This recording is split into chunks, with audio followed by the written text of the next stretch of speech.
I get nervous. I know y'all are pros. Hello, everybody, and welcome to another show. I have you Okay. muted. Oh yeah, yeah, you're not going to be able to hear me, but I can hear myself in the background. So, but yeah, so I have you muted right now just so I can say hello to the chat. Okay. But hello, chat. How you doing today? Welcome to a show. We actually do have a flat Earth debate. He doesn't have a lot of time, and I know there's going to be a lot of questions that I have to ask, FTFE has to ask, and you guys out in the chat have to ask. So we're going to get right to it. Today, we have our guest as usual. Yeah, I'm pointing the right way. Guest as usual, Fight the Flat Earth. How you doing today, sir? Doing good. Thank you very much. I am really looking forward to this weekend when I'm going to be doing my 40-hour stream for 40,000 subs. I'm about 200 away at the moment. I'm anticipating having it in time. So that's going to be awesome. Thanks to Christopher Kane, one of my supporters, bought this to, during part of the stream, me and my son are going to build the Lego ISS and Hell yeah. read out all the super chats that come in. That's awesome, man. That's really awesome. Christopher King got that for us. Well, that's really awesome. And we also have Lorenz Force, who first came onto the scene a week ago on your channel, Fight. And he says he's a bit nervous. But I want to tell you something, Lorenz. You're okay, man. So say what you got to say and introduce yourself. Tell people what you're all about. Appreciate it. Can you hear me? Oh, yeah. Okay. Yeah. So I've just been studying the flat Earth for about 5 years, and so I'm just here basically to kind of share some information. I got some questions, and we'll kind of go from there. Yeah.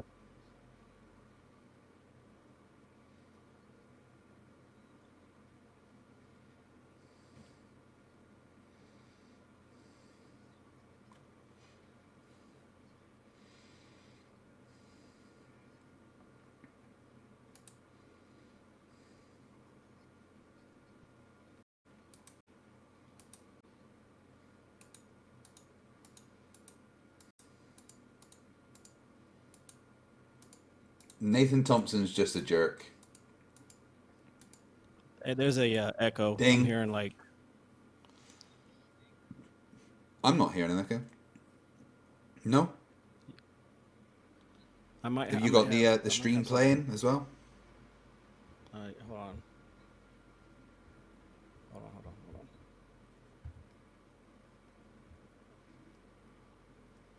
Go ahead. Team, apparently you're muted. Apparently the stream can't hear you. Yeah, that's right. Flatten destruction. Okay, let's go back, guys. I'm working on it so that way I'm making things better, but it's gonna take a second for me to get used to the new audio layout that I have. But Simon Spencer, who became a new member, I'm not sure if you guys heard that or not, but everybody out there, if you're in the chat, show Simon some love by showing him what kind of emojis he can use moving forward, because he's the new member of the Team Skeptic Club. I'll get it all out, I promise. Flatten Destruction for $5. Hey, FTFE, I kicked Nathan Thompson's butt, but I could have done better. He now knows what a sun disk is, but not what local means. And yeah, you said he's just a jerk, and he is. He's a fucking idiot. Ding. RangerMan9404 for $5. At Team Skeptic, have you considered covering sovereign citizens? Heads up, you'll need a better dinger. A fleet grade dinger would be better after one vid. So, sovereign citizens and First Amendment auditors I've covered before, and my video did really well. In fact, it's still doing really well, even almost a year later. But I don't know, it's just something new to me. I don't really know where to find the good sovereign citizen videos where they're making really dumb claims. But Crafty Keela, hey Ranger Man, if you want to help me out, find some videos, let me know and I'll cover some for you. Crafty Keela for £2. Happy birthday to Sean Hufford, a legend. Yeah, absolutely. Happy birthday, Sean Hufford. And he has an invite. I messaged him. I don't know if he's messaged me back. I'll go check here in a second. Bella charge for 100 New Zealand dollars to go towards the Go XLR Mini so you can keep ripping apart dumb in style. Yes, and just so you guys know, I'm saving up for a Go XLR Mini, which is just something else to where I can control faders. The microphone problem that we're having right now, I can easily, turn it on and off with just a little click of a button on a fader control. It's a little easier from a production standpoint, but that's what I'm saving up for next. And not just Bella charges 100 New Zealand dollars here, but also Commander Darklight donated $100 as well. And I want to say thank you. I'm not sure if he's in the chat right now, but it happened, I think, during one of my gaming streams. And I do appreciate it, Commander Darklight. That was fucking really awesome of you. And thank you, everybody. Raven Zero for $2. The guy just wasted 5 years of his life. Wow. Well, we'll see. I don't know how much how invested he is in Flat Earth. Ilya Moon for $5. Team, you're muted and hello. Unmuted and hello back. Thank you, Ilya. I appreciate you looking out for me. And Vaulis for $5. Questions are perfectly fine as long as you're willing to listen to the answers, even if you disagree with them. Agreed. Agreed. And FTFE for £5. Please help. Team has me locked in a basement. I'm not joking. I miss my family. That's your problem, not mine. Okay, let's get this show started. So Lorenz, I'm going to turn it over to you. You say you have questions. We've got science to back up our position. So I'm going to turn it over to you and let you start the conversation off. So go ahead. Okay, so do you have the slides up? I'm going to kind of go through this. Yeah, I can get those up. Give me I don't one know if you sec. want me to. Yeah, I don't know if you want me to read it again. I can start reading it, and then if you put the slides up, by the time you get them up, we should be good to go. Okay. And as a disclaimer, this is considered a claim, so that's obviously why we're here to debate. All right. So it says globe is dead. Most people are simply still in denial after hearing the news or haven't looked into it thoroughly enough to confirm it. Let me make this perfectly clear scientifically once and for all. There is precisely zero spherical Earth math used in reality whatsoever. Not in air, sea, or land navigation, engineering, surveying, military weaponry, etc. Go look in the overwhelming majority of any real-world application manual and try to find spherical Earth math factored in mathematically. You may find diagrams, references, images, etc., but no spherical Earth math at all. If it existed as it should, there would be no debate on how to calculate Earth's curvature or speed, and those who give various equations are irrelevant to the functioning and operation of real-world instruments, navigation, structures, roads, bridges, etc. In other words, the overwhelming and non-debatable scientific evidence for Earth being flat and stationary is the absence of any spherical Earth or motion math factored into any real-world applications. Spherical spinning Earth only exists in CGI, animation, simulations, drawings, diagrams, illustrations, and other propaganda. Our entire reality is constructed and operates in the absence of any spherical math or motion Earth calculations. Lastly, and what should be most troubling for spinning ball believers, is that Earth has never been scientifically proven to be a spinning sphere at all. They cannot provide you with who conducted the scientific study, dates, times, instruments used, and how other scientists or independent researchers can repeat the study. Globe is dead, rest in peace, now respect the dead. So before we move on, can we answer things in there, because I mean the whole thing's wrong. Yeah. I think we should do it a little bit different than last time. We'll go from slide to slide, and then that way we don't have to backtrack. Yeah, that works. That works with me. I know for a fact that there is spherical Earth math factored into many things. I showed you one earlier where it shows you that you have to use the 15-degree rotation, to actually calculate what you're trying to. So that this is false. I mean, and then going down to the last paragraph there. There's never been any scientifically proven to be a spinning sphere at all, except for all the measurements that we can present with the dates, the times, the people that done it, the instruments used, exactly what you're saying we can't do. We can do all of that, and we have done. Right. You just went nuh-uh last time. So how about instead of just going on with the nuh-uh, you address some of the facts that we have? Yeah. Or I'll own them. I was a little prideful last time. I'll admit that. Right. Well. Right. Let's go. Team, have you got anything to say? about what you had on? Yeah, I mean the same thing that you said. Pretty much any kind of evidence that you actually, any kind of data that you take and data points that you make, you're going to have to take the rotation or the the sphericity of the Earth into account. For instance, the diamond and gem industry, where they have to take their latitude into consideration because you're dealing with the weight of precious metals here, where some of them can be extremely thousands of dollars per gram. And when you're making these measurements, you need to make sure that you're taking into account the centrifugal forces that are caused by the rotation of the Earth. So and of course at the equator it's greater than, and it decreases as you go further up. Meaning that if you're weighing something that's like $10,000 a gram, you might get a different value for what you're holding at the equator. It might be worth less than it would be at 45 degrees north of the equator. Okay. Yeah. And right, so here is in front of you. This is a field manual for a fiber optic gyroscope, and it tells you that you have to use that 15 degree per hour drift to calculate the earth rate that you should be getting at the point that your geographical area. So to say that there is no manuals or anything that use spherical earth math in any way is completely wrong, because we've shown you it in the military manuals, and here it is in a fiber optic gyroscope manual. So I mean, your claim's bunk, isn't it?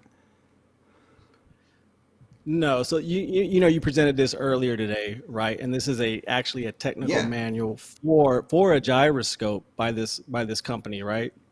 So I mean, anybody could have Yeah. put it in there. The question is, or the claim is, that this 15% or 15 degree rotation is actually factored into anything in the real world, right? So this says to calculate the Earth rate for your geographical area, right? And it tells you to use Yes. this. But who's using this? And we did talk about it in the military manual. I don't think we saw 15 degrees anywhere. So who's using this alleged 15 degree rotation in reality? Is the claim? Well, that Well, that long is range the calculation ballistics. that you. Yeah. Yeah. Go ahead, Fight.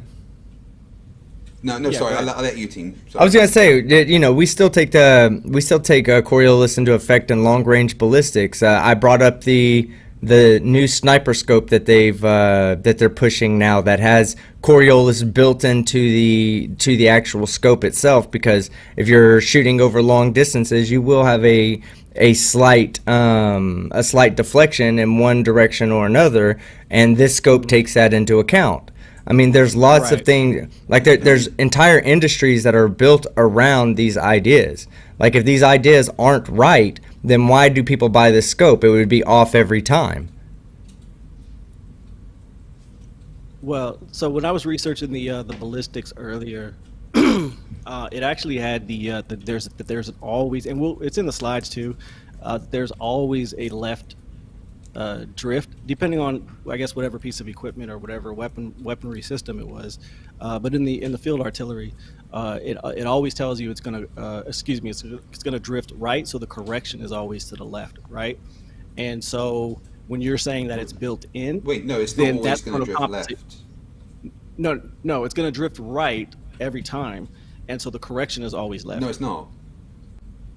Yeah, that's It's what not always that's what it going to says in drift the a particular way. well, that's what it says. That's what it says in the field manual.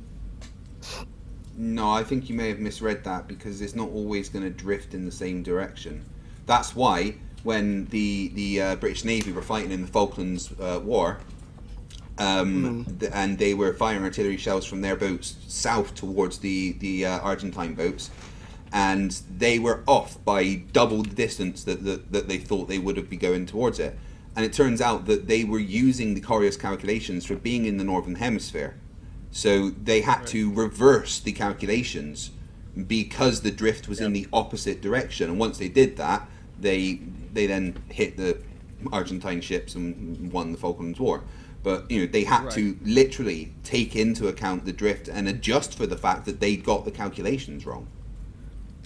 Yeah. So. Yeah, so There's a professional video out there of a professional sniper who's, of course, selling products, and he's explaining what Coriolis is and how it affects snipers, and he says that there. Now he's a sniper. He's somebody who deals in this professionally, and he says that there is a Coriolis effect that must be taken into account. Why does he say that? As a professional in his field, why does he say that?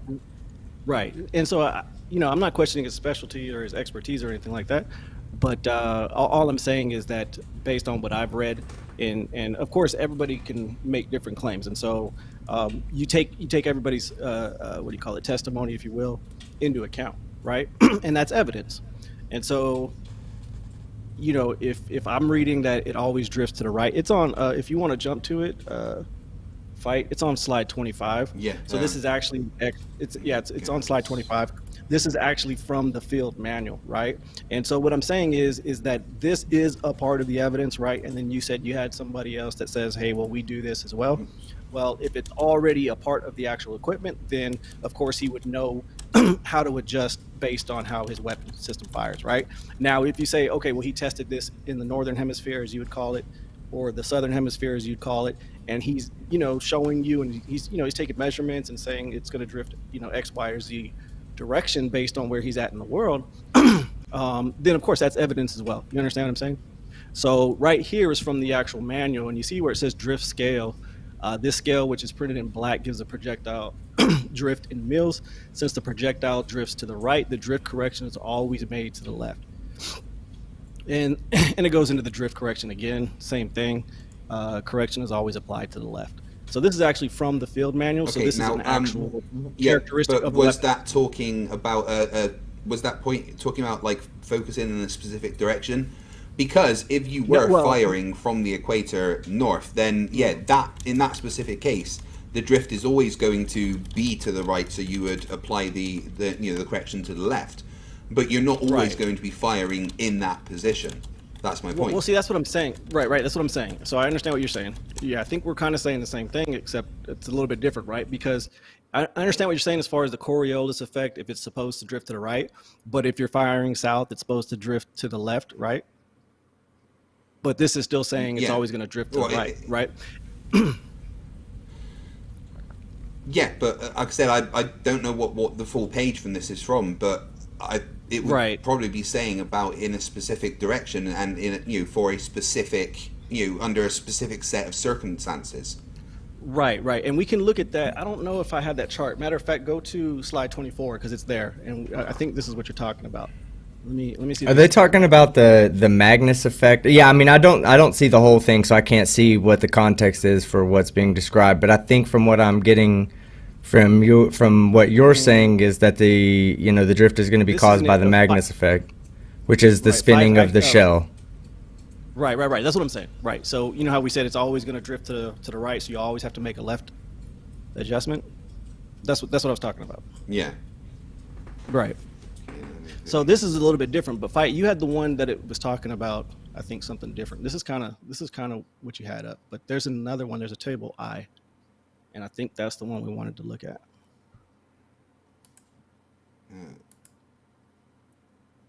But no. This does demonstrate my point, like because it talks about when you're latitude north or south, and which based on that, which way you would have to go, and that's the entire point of the tables. You would have specific tables for the north or the south. Mm-hmm. But it doesn't change the fact that we kind of jumped ahead. All of these things say that it's due to the rotation of the Earth. Corrections to range in meters to compensate for the rotation of the Earth. Right. It's there in black and white, and that is your entire claim that it's never there in manuals and stuff, but it's there. Right. So the speed is not in here, and I think there was a page that kind of we jumped ahead because I just wanted to bring a point. We can kind of backtrack, which we weren't supposed to do. Okay. But I'm going to show you something. Okay, we could talk about this. If you want to stay on this right now. Team, do you want to take it? Yeah, that's fine.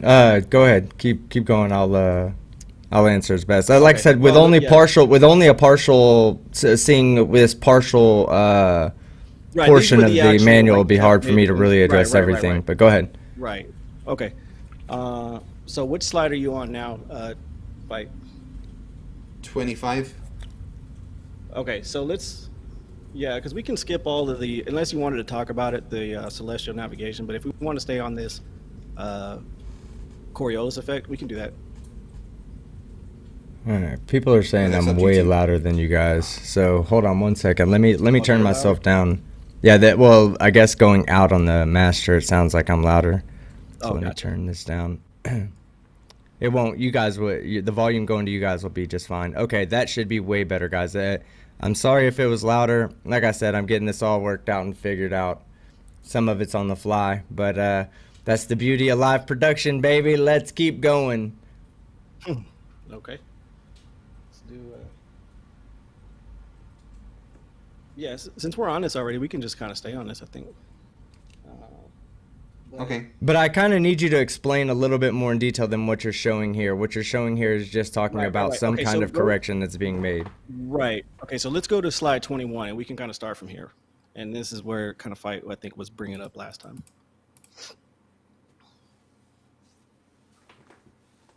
Okay, so right Okay. here So tell is us what you think this shows. right. And so we talked about this a little bit, right? Where it says from the top, it says the tabular firing tables based on test firing and computer simulations, right, of a weapon system and its ammunition correlated to a set of conditions that are defined and accepted as standard, right? And so, of course, when you look in the manuals, the standard conditions are, we've talked about it, I believe, where it says no rotation of the Earth.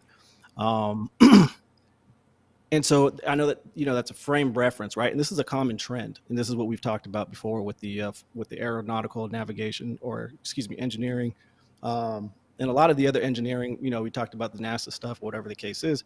Everything is based on a flat and stationary plane in terms of the actual math and the engineering, the maneuvering, the functionality, the operation, everything. So everybody says flat Earth is crazy, but all of the math supports the flat stationary Earth in terms of engineering and actual application, right? Um, and so these are from the actual manual. Now, when you start getting into computer simulations, uh, you know, depending on some of the measurements or adjustments that we were talking about before, are those based on simulations or are those real world adjustments? And so that's kind of one of the questions. Does that make sense? Team? Yeah, I'm Yeah. sorry. Go Right ahead. now, yeah, I was muted. I'm sorry. Yeah, Right and now, I'm trying to I read actually thought I was going the to have actual the thing right entire here. manual so we could jump from page to page. But again, at the same time, people can, I guess, go look at these manuals themselves as well. They're unrestricted, I believe. So we're not doing anything. So really, what this is, all I'm seeing here is this is setting what standard conditions would be. Okay, Right. and Hmm. standard conditions are just like okay. So for instance, it says on the standard temperature is set to 69 degrees Fahrenheit or 59 degrees Fahrenheit, but you're not Hmm. going to have the standard. This is for I'm assuming this is for training purposes because it says that for use of MET techniques, and I'm not sure what MET techniques are. What is that? Can you tell me? I believe it's just a certain conditions like you're talking about. Well, it says purpose and use of MET techniques. What are MET techniques? Do you know? No, I don't know the actual definition. It references them, but I Okay, didn't see because the actual definition. Maybe thing. this is saying that is in an application of something involving MET techniques, which, like I said, with only like a partial, I don't understand. Maybe somebody in Right. the chat will know what MET techniques are, but if somebody in the chat knows what they are, please tag us in them. But what I'm saying is like, let's say this is a training. Well, they're telling you just assume these are the conditions. 59 degrees.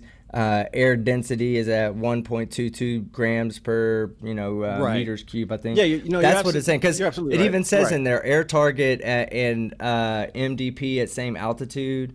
Like this is probably something that anybody that was in the army doing mortarman will probably understand what this is accurately describing. Oh, there it is. Okay, right here on the Right. right. But that's what I'm saying. It's like it's not necessarily saying that the Earth does not rotate. It's saying that when applying to this technique, don't take the Earth's rotation into account. You don't need to. You don't need to take to worry about the temperature. Just assume it's 59 degrees. It might be different, and that might play a role. But for training purposes, or for a baseline, just assume that it's 59.7 degrees or 59 degrees Hmm. Fahrenheit. I'm sorry. But again, I would Yeah. need to see the whole thing to be able to really accurately talk about what this involves. Let's see. Right. Meteorological techniques is what it says. Hmm. So Oh, okay, we're gotcha. talking about, okay, so they're Weather. just I not think it's going taking to be the kind of weather, yeah. weather and No, they're whatnot. not taking Yeah. rotation of the Earth into consideration when talking about the weather. I mean, I don't Yeah. know because again, I'm Right. only seeing a part of this, a part of what you're But showing. it even says here that corrections need to be applied to firing table data to compensate for the non-standard conditions of Right. weather, position, and material. So Right. basically, what this is saying is make the assumption that everything is these conditions. There is no rotation to the Earth. The weather is this. The air density is this. Then this is where the projectile will go. However, there is also tables that allow you to make corrections for these things, and that's what Right. it's saying. Yeah. So it's Hmm. saying that these are the standard conditions, and then you need Right. to There's weather. apply the There's tables that give you the right. corrections that are needed. Right. So there is. So okay. So look, the very first sentence on there is a statement, right? And that very first statement obviously says accurate fires can be placed on targets of known location without adjustments, right? A period. Um, and then you can go on. Standard conditions firing table would achieve the desired results. Um, so I mean, that first statement is pretty telling. But of course, Well, there's what does it tables, and mean? so you What got to does it put in mean? But factors. okay, give me a second though. What does it mean? Explain to me what you think it means. You says accurate fires can be placed on targets of known locations without adjustments. Adjustments to what? I mean, to the weapon system, or to the actual aim, or How whatever do they you know do. the weapon system doesn't already take into account that the rotation of the Earth and the Coriolis effect that it's going to experience? Yeah, right, and it could very well do that. Yeah, we don't know. That's I an mean, assumption. it's just saying without adjustments, without needing to adjust from what is already the standard. Yeah, I mean, you can assume that. Yeah, that's fine. Well, if you're taking rotation into account before you get to your standard, and then this is saying, if you know the location, you know how far it is and everything, you know all the variables involved, right? Then you don't need to make an adjustment. Just fire on the target based on what on the the equation that's already set out to tell you where to aim, because everything's based on an equation, right? I mean, I don't understand how we're even talking about ballistics when you guys don't like you're failing to explain why the shell comes down in the first place. But beside that point, we can get to that point in a minute. Beside that point, we have mathematical equations that describe the trajectory of the object once it goes ballistic. And Right, and right, so right. if we know everything, if we have a well-defined understanding of all the variables involved, then we don't need to make any other adjustments based on temperature, rotation of the Earth, accurate range. All that is unknown. That's stuff that has to be taken into account when in the equation. That's like Right. an unknown variable right there. Right, and there are what do you call it, weather tables. There's a rotational table, and that's what I think Fight was presenting the last time that we we debated, and I actually thought he was going to have it again. But like I said, I do have it coming up. Let's just kind of go forward, and we'll kind of just jump from here. It's still all related, so we'll just, yeah, we'll just go to the next line. Okay, so this is the where it talks about the background theory of rotational effects, right? So this is what Fight was presenting last time, and so he's basically saying that if you're if you're firing, what do you call it, east, right? You're firing in the direction of the rotation of the Earth, correct? Yes, Yeah. that's correct. Okay. Right, right, right. So then you would have to pull back on the distance, right? And I think that's the chart that Fight had last time. Does that make sense? Yeah, Because you were the you're one that you're yeah the one that would show the basically what corrections this is needed saying for is gonna firing this is gonna along the way. Yeah. over, right? Yeah, this is going to go over your target, right? Correct. Yeah. Okay. Um, okay, and then go to the next one because I think that one breaks down the east and west. Or if you want to stick on this one for a second, that's fine too. Okay, so yeah, this is the same thing basically. East and west. Sorry. So if you're firing east, you're going to pull back on the range, and if you're firing west, you're going to add to the range. Correct? Yes.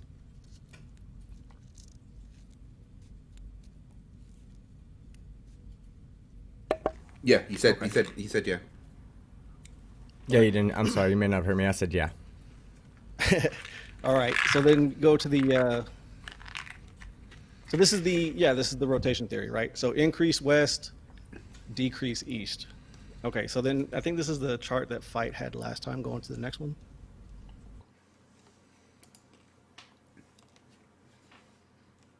Yeah.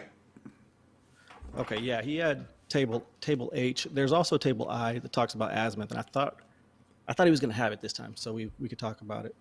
But so if you look on the table H to the right, what does it say? Okay, so for those that don't know, 1600 mils is also 90 degrees, correct? That's directly due east. Does that sound right? If you're I don't know Yeah. on that. Okay. So if you look where you have 0 and 32, right on the top right of the farthest left column on table H, you see it? Yeah, you say 0, 3200, right there where it says azimuth. oh and yeah, target yeah, to far nose. left. Yeah, exactly. Right, far left. Okay. So that is what do you call it? 0 is going to be north, and then 3200 is going to be south, directly south, right? So this is all assuming that you're at 0 degrees latitude. If you look at the bottom of the chart, it says, what does it say? Does it say, yeah, corrections are for 0 degrees latitude, right? So this is basically you're on the equator. Fight, you with me? Yeah. Yeah. Sorry, I'm following. All right. So Yeah. so I'm here right too. here. I'm here too. Okay. Right. Okay. Gotcha. Sorry. So if you see it saying, like we talked about, decrease 1600 mils, which would be directly due east. So you're going to take off. I don't know if this is in meters. It says correction to range in meters. So you're going to take off 12 meters or 17 meters or 20 meters. Do you see where it says if you're coming from the top, you're going to use the numbers to the left, or excuse me, the symbols to the left? So you would take off 17 meters, which is what we talked about, right? Let me. Well, yeah, we're talking Vice the about. one that put up this chart. Yeah, Vice the one that put up this chart last time. So I thought you'd want to talk about it. Well, I'm trying to read it from Fight's connection to me, and it's not the Gotcha. most clear. But at the same time, Right. man, honey glass is bad. Okay, But so bottom. Go ahead, keep going. I'm Okay, following though. Sorry. You should be getting So bottom 1080 line from me. Yeah, no, it was a smaller image. I was trying to fit some stuff on the slide, but we should have. But Fight had it full page last time, so I honestly thought he would have it again. But anyways, so if you look where you're saying due east, like we talked about, you would take off some because you're going to overshoot your target. Okay. I don't know if you guys are seeing it. Yeah. Team, you got that? Right.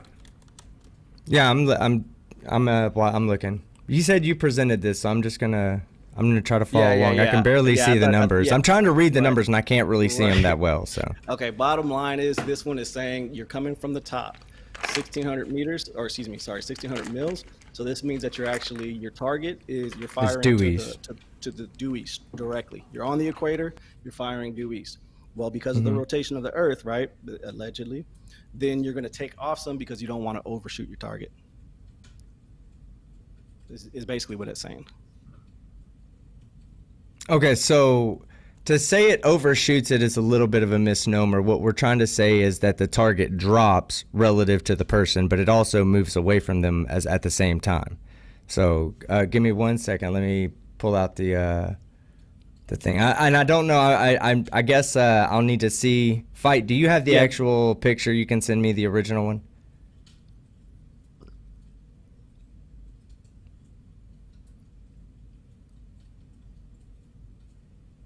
Did we lose him? I don't know. Fight. Are you there? Sorry, I was muted. My bad. Is Yeah, it- what is the I'm just eating? sending it to you on Discord. Okay, so So, fight. I know you present. Yeah, you presented this last time, so I was just trying to find out if yeah. you could kind of identify the difference between the left chart and the right one. Much better, much better. Okay, now I can see it. Well, they're for different things, pretty much. Well, they're both artillery weapon systems. And the point I'm trying to make okay, here so what? is, Yeah. yeah. So the point that I'm trying to make here is if you says for bearing at the top of the table, the range is increased. So on the left, it says that if we're firing directly due east at a 90 degrees. So the difference is one is in mils and one is degrees, but they're the exact same direction at the exact same latitude. And one is actually saying that you're going to increase your distance firing east, and the other one says you're going to take off range. So, I was just saying if there's I don't think that's what it inconsistencies or if says. Let me Well, pull out the paint. Hold on, it's easy for me to explain this in paint. Okay, I know everybody loves my paint, okay. so I'm gonna draw it out as best as I can. Give me 1 second to share my screen.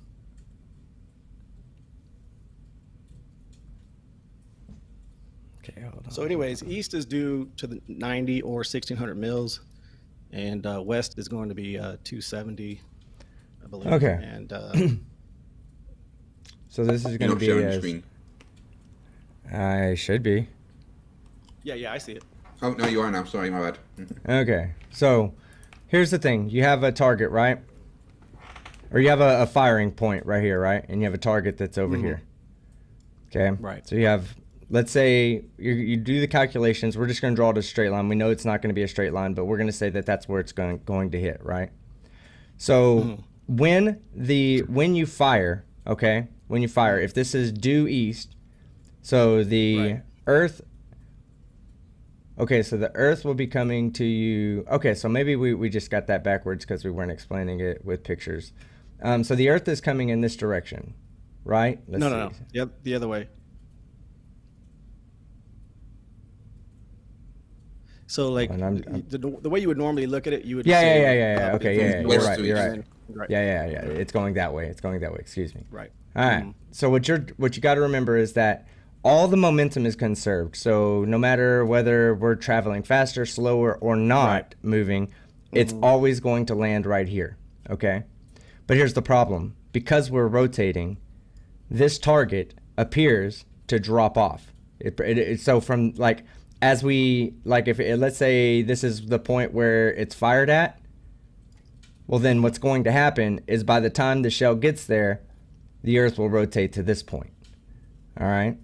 So you have to aim, but so will this point right here. So it looks like it's traveling further distance, but it's not really because this point's also traveling to right here as well during the time of the trajectory. And the momentum is conserved from the speed of the Earth, so we can assume just for the travel distance purposes that the distances are going to be the same whether the Earth's rotating or not rotating. The travel distance will be the same. However, the target itself will actually appear to drop.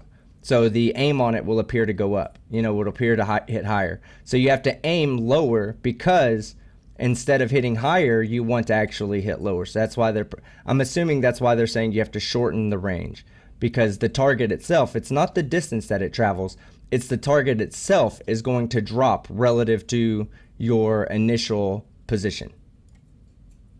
Do you understand what I'm saying? Yeah. Well, Right. Yeah. I don't know. All I'm saying is the two diagrams say the opposite of either increasing the range or decreasing the range. no, because then you And got to so- decrease the range, right? That's what the article was saying. Same Is you direction. gotta Same direction though. If it's opposite, if you're firing west, based on what the manual says, you would increase your range. right, exactly, and exactly. Yeah. But in the other chart, He's it saying says that the these opposite. manuals say different things. I don't think you're reading Right. it right. They both say the same thing. Yeah, so that Well, this is why a sniper has to take Coriolis into effect, because when he's aiming at a target, let's say he has a target right here, right? Here's his target, and there's this sniper thing. Well, if he's shooting due west, that bullet is going to appear to deflect upwards, and it's going to hit here. It won't actually travel a different amount. It'll just have an upwards force impacted on the bullet from the reference frame of the sniper, so it will hit the target higher. So when shooting due east, they have to aim lower. They have to actually shorten their range, because with the apparent deflection, that will be what makes it hit right dead center in the middle. And that's exactly due east, exactly due west. yeah, that's you. Yeah, depending on the range, that'll usually be due to trajectory in general, right? Yeah.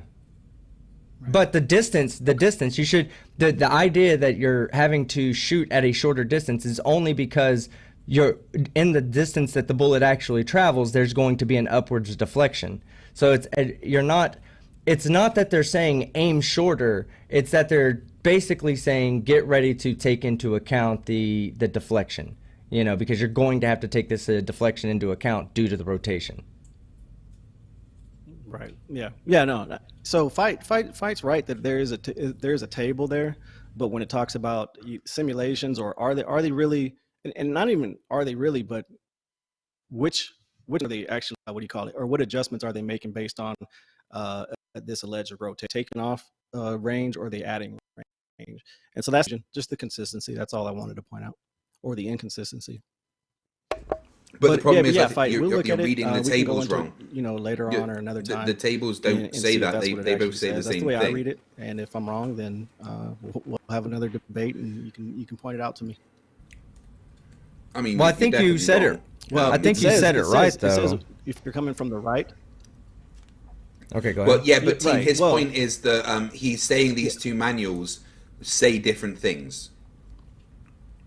Right, and you're saying that it doesn't. No. You see how it says where it says come from the same thing.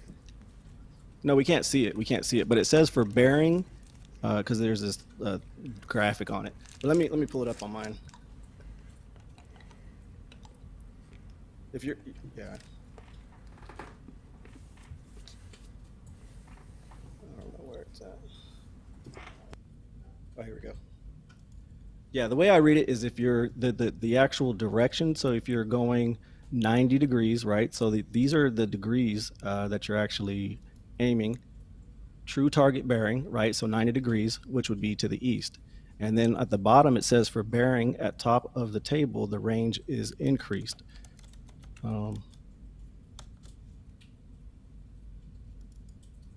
For bearing at the bottom of the table, which means you would approach the table from the bottom, which is 270 degrees, that would be to the west. And then that one is saying the range is decreased. So you would use the same numbers. It's just that this one is saying that the range is going to be increased firing to the east.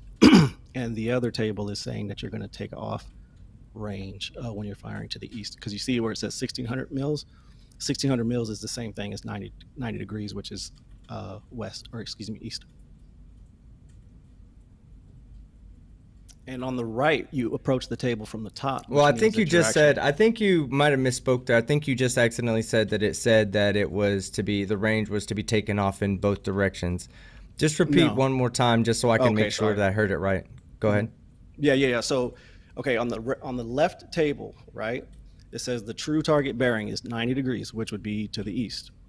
It says you enter the range is actually increased. So these ranges here at 0 degrees latitude, this 40, 74, 104, that would be increased.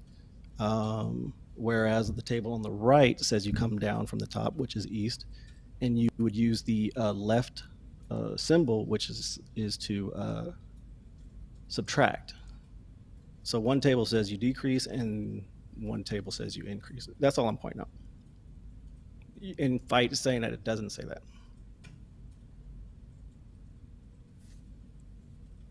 I mean, I'll let Fight speak for himself. I don't want to. So just point out where I'm wrong, and we can talk about it. Well, when it's talking about the bearing at the top of the table, it's talking about firing to the east. That's the thing. Right. And then it says, sorry. look, it says sorry. No, the bearing at the top of the table, it's firing to the west. So you need to No. increase your range. Because it's saying the range is increased. As in, if you're Right. firing it one way, it's going to be as though the range has increased. But if you're firing it the other This is way, it's going to be as though the range has decreased. Not that you have to decrease it. yeah. Your That's what range I'm is saying. increased. Yeah, you're right. For the Yeah, right. bearing So at the on top of the table, right? So Right. at the bearing at the top of the table, talking about firing to the east, right? But it says that Right. the range will increase, which means that you would have to actually decrease what you're doing, because the range of the actual of what you're trying to hit, or the target, would increase because of the rotation of the Earth. It's not saying that you have to increase the range of what you're firing. No, that's what your problem is. You're reading it wrong. Okay. Do you So on understand? the table on the table of the right, are you saying that that's also because they're not saying the same thing? One says subtract. No, and one because says add. no. When you actually read it the way it's written, it's telling you the same thing, right? It's still Okay. Yeah. saying, or the table on the left is still saying that you would have to fire shorter if you fire to the east, because, as it says, the range is increased. Does that make sense? Yeah. I mean, if They're that's if they're that, if both that's the way saying you the read same it, thing. It's just the wording. That's all. But they both say yeah. exactly the same thing. Yeah. Okay. Drawing out in If there. That's what I was drawing on the picture, was showing you how, like, just it's the distance between the two doesn't increase. It's that there's an apparent deflection really up of the projectile going east and down of the projectile going west, and you have to compensate for that. And that's what it's not that. It's not that the projectile travels any further or less distance. It's just where it's going to hit and the timing it's going to take to get there. Right, and that's what we looked at before this, where one way it was shorter and one way it was longer. Yeah. So either way, if that's the way you interpret it, then it just didn't seem like it was consistent to me. Or they just word them like Fight saying. If that's the case, we can look at that. Yeah, yeah. You, Yeah. you need to look at actually what it's trying to say. But both the tables say exactly the same thing. When you do the math, it's not saying one this way and one that way. It's saying exactly the same thing. Yeah. Either way, they're both firing Okay. to the east, right? You got that right. Yeah, yeah. But they both say that you would have to do the same thing if firing to the Okay. east. All right. So we can go to we can. Right. Okay. So what else you got? Next Yeah. slide. Okay. Yeah. Yeah. Yep. Let's go. What slide do you All right. want We me to go talked to? about that. Well, we can keep going. Yeah. Just kind of we'll pick up from here. Keep going. We talked about that. So this was okay, but we don't have the chart up again. I thought you would have it, but go back to that one real quick. And here was an interesting point, right? Because we don't have the diagram, but we'll just, since we're on Coriolis effect, this one here was when you were firing directly north or south. In the manual, it didn't have, excuse me, it actually had, like you said, I think you're going to adjust left when you're firing north, and Yeah, you're going yeah, to adjust because to it the will right drift to firing the right south. ahead of the Right. rotation. Yeah, Right. Well, yeah, and so the only odd thing there, I don't have it pulled up, was that the adjustments were exactly the same, right? So if you're firing north, the amount that you adjust to the left was exactly the same as the amount you adjust to the right pointing south. And yeah, they if would be there's the all same. Yeah, right, It's- yeah, but if there's already an automatic drift, which we talked about right here, was this it? yeah. I'm Anyways, not sure, if but it already the drifts, fact is there is this drift. Right. So what I was pointing out though was that if there's already an automatic drift, how are to the left every single time? Then how are the adjustments the same? And so that's all I was kind of trying to point out on that one. If it's What do you mean, already how are the adjustments drifting the to the same? right, so if it's already drifting to the Well, left, whether you're firing north or south, then your adjustments would be different firing north or south because when you're firing south, it's going to go to the left already, right? Plus the already Yeah, automatic. and that's the drift to point. left. That's what So I was you would saying adjust about the British differently. firing. Yeah, that's what I was saying about the But it's British the same. firing the Argentines is they had to because it makes it deflect the other way because it will actually drift ahead of the rotation both ways. So it will, from your perspective of if you're firing south, it will look like it's going right because it's always going to drift ahead of No, rotation it would when fired no that north or when fired from the equator going south. It's still going to drift ahead of the rotation. yeah, I Right? don't Do you know. understand that? Either way, yeah, I thought the drift was to the right, firing So north. You're going to drift to the no, right, right, no. right Let me get paint up. from the equator. Yeah. This is all 0 degrees latitude. This chart's based on. If you're firing north, it's supposed to So drift to the right. right, so say this is Earth, right, Correct. and But if there, you got the equator, okay. go ahead. Go So ahead. the equator's got its tangential speed of 1,000 miles an hour to the east, right? So Right. Allegedly. it's the equator's going that way at 1,000 miles an hour. Okay, so if Right. you fire a projectile here to the north, it goes into an area of lower tangential velocity because Right. the It slows tangential down velocity up north. here is less, It's right? So slower. it maintains Right. its Right. momentum. What that means is that it ends up drifting ahead of the rotation. Right. Because can't actually where put it a came curve on from was there, faster but than where it's going. Right. Where yeah. it came from So is faster it's than where it's going. yeah. So it's the Exactly, same that if exactly. you Oh, yeah. So it's the same that if you fire south, okay, it's going to right. drift It's going to ahead go of to the the rotation, which means that it's gonna drift this way, right? But to the so left. from your perspective, it's Right. going to go the opposite way, which was what the problem that the British had was they were doing calculations based on it drifting to the right based on their perspective instead of it drifting to the left from their perspective. Yeah. And so, yeah, the only thing that, yeah, right. And the only, and the only thing that I was pointing out was that based on the drift, the automatic drift of the weapon system, it's gonna drift to the left regardless, right? So we talked about that.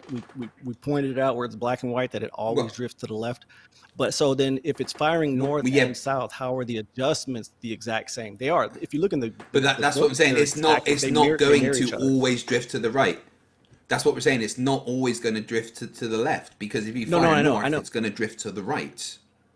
No, I So understand what you're that's saying. it's, and that's that particular manual was maybe just for the south calculations that it was talking about. No, it's But both. that's It's how the both. That's what I'm Coriolis saying. It works, and mirrored. that's what the tables. Yeah, No, it doesn't. You're really just it does. misreading all of these things. No, No, it you does. gotta No, come pull on. it up. I'm You not had just. it. No. I'm not going to have you just nutter things. Okay, hold You are on. reading the manuals wrong. Hold on. What are you trying? What is the assertion you're making about the southern hemisphere now? I'm kind of confused as to what your argument you're making is right now. Okay, yeah. So the weapon system by default it makes the projectile drift to the left. It said it every time. There's automatically going to be a left a drift, right? And so if you're firing north, then the projectile is going to drift to the left anyways. Now, of course, you probably have to make some adjustment. Got it. No, it's not. It's going to drift to the right. You keep saying that. Yes. If you fire north, it's going to drift to the right, not the Oh, left. no, okay. All right. I just No, showed that's you that true. in the drawing. That's just No. that- I know what you're saying, but you're not listening to what I'm saying. Is that if the weapon system by default drifts to the left, yes. If you're saying No, in the weapon Coriolis system effect, doesn't default. No, hold on. The weapon system doesn't automatically drift to the left. I don't know where you're Yes, it getting does. that We just from. looked at that. We just looked at it. It was right there No, in it black and doesn't. white in the manual. What, Drift scale. What does this say? on what slide? What does it say? Okay, it's sorry. Since yeah, the you're right. projectile It drifts to the right, the drift the direction is directions always are made to the left. Yes, Right, they're so- talking. okay. Yeah, they're talking about you. They're talking about if if you're in the northern hemisphere, the projectile will always drift to the right when it's fired. So the drift That's not correction what it is says, always though. made to No, the left. This wasn't in But relation to that. it is what it says. It is what it says. That's It doesn't say literally anything the about words northern in front of you. You can't. Oh no! Shut up. you can't deny the words that are in front of you just because you do not have a reading comprehension.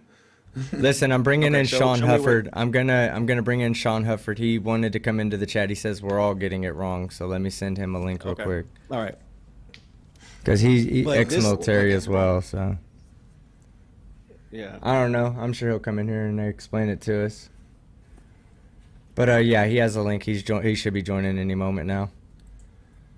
No, he's logged in. Right. Yeah. So that was I was speaking wrong on that as far as the adjustments are always made. Okay. That hurt my brain in so many ways.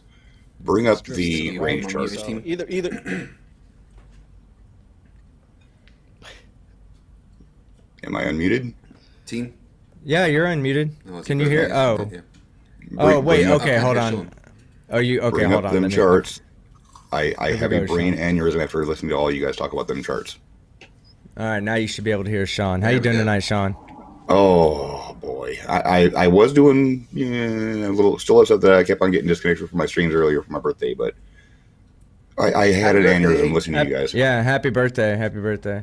Bring up that chart that showed the zero latitude. Okay, here's the thing about this chart. The one on the left, we're gonna deal with that first. Mm-hmm. The range is dealing with all directions that you're shooting. The left side, if you look at the top where it says true target bearing in degrees, that is from Right. the top one on the left is for at 0 degrees latitude for your position. The top right is if your latitude is at 10 degrees north or south of the equator at the shooter's position. Bottom left is at Correct. 20 degrees, bottom right is at 30 degrees. Right. Now, because of Coriolis, look at the degrees you have to shoot when, let's take a look at the top left chart. If the range to the target is 4,000 yards, if your target is 15 degrees from north, you have to shoot 10 degrees from north to hit your target. If your target is truly at 30 degrees from north, you have to fire at 20 degrees north to hit your target. That is because of Coriolis. And so forth. The whole chart goes through that entire thing 4 times for 4 different latitudes. And for all of the different ranges. Do you understand the chart now? It's very, very simple. And you guys are totally screwing it up. Okay. But we're not talking about. I mean, unless I'm reading it wrong, but this is talking about range. This is not talking about.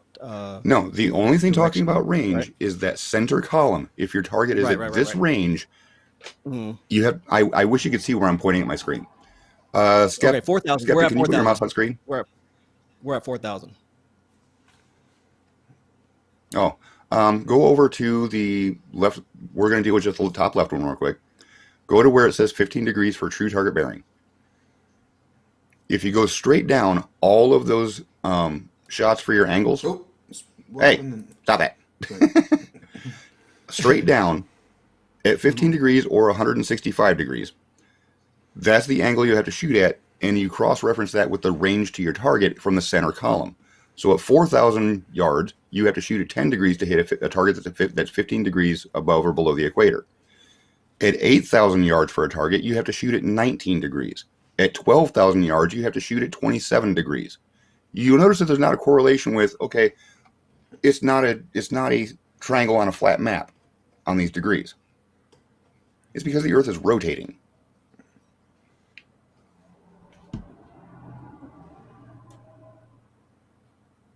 Do you get that or no?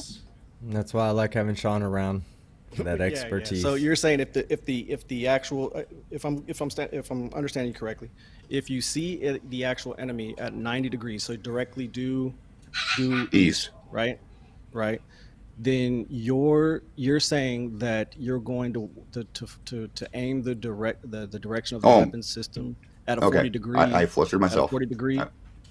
I flustered myself. This is actually the angle you're elevating the barrel of the gun, not the direction. Sorry.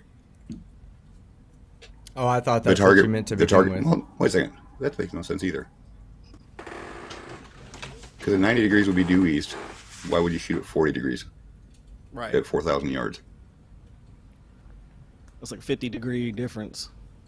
Yeah. So That's got to be elevation. Elevation of the weapon system. That's what I'm thinking. Yeah, it's elevations. Let's see. Well, so the elevation is 149 at 42, but 179 at 32. You see where it says at the bottom right, or the For what bottom, range? very, very bottom, 149, 42,000. You've got 149 for you're saying that's your elevation. And then you go up a few, maybe 3, you've got 179 for 32 yards. 32,000. Or 190 for 149 32,000. here. Oh, for goodness sake, sorry. Stop I'm clicking. gonna get some water. 149 here, and then Hold on, I'm gonna get some water. Well, you have to remember that when you're dealing with artillery, there's 2 ways to get to a target. You either shoot more direct line of sight, or you do a huge arc. Both are effective. That's how they actually Right, they can actually right. land 10 to 20 rounds on a target from at the same time.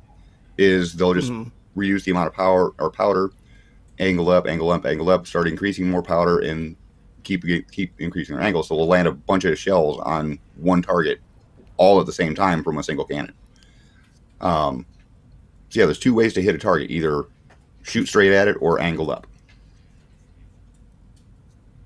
So yeah, these are elevations. So you're saying these are elevations? Mm-hmm. Yeah. I mean, either way, the range is so. Can you explain what the bottom asterisk where it says from the top bearing, which is the direction you're firing still, right? We've For bearing at the established top, that, right? for bearing at the top of the table, the range is increased. Right. So are we still saying that if you're firing east, you're going to increase your range? Is that what this says? Let's see here. So 90 and 180. Well, if you look at the chart at the top where it says the true bearing to target, you'll see 90 on one side and 180 at the other. Right. I don't see a 270 anywhere in there.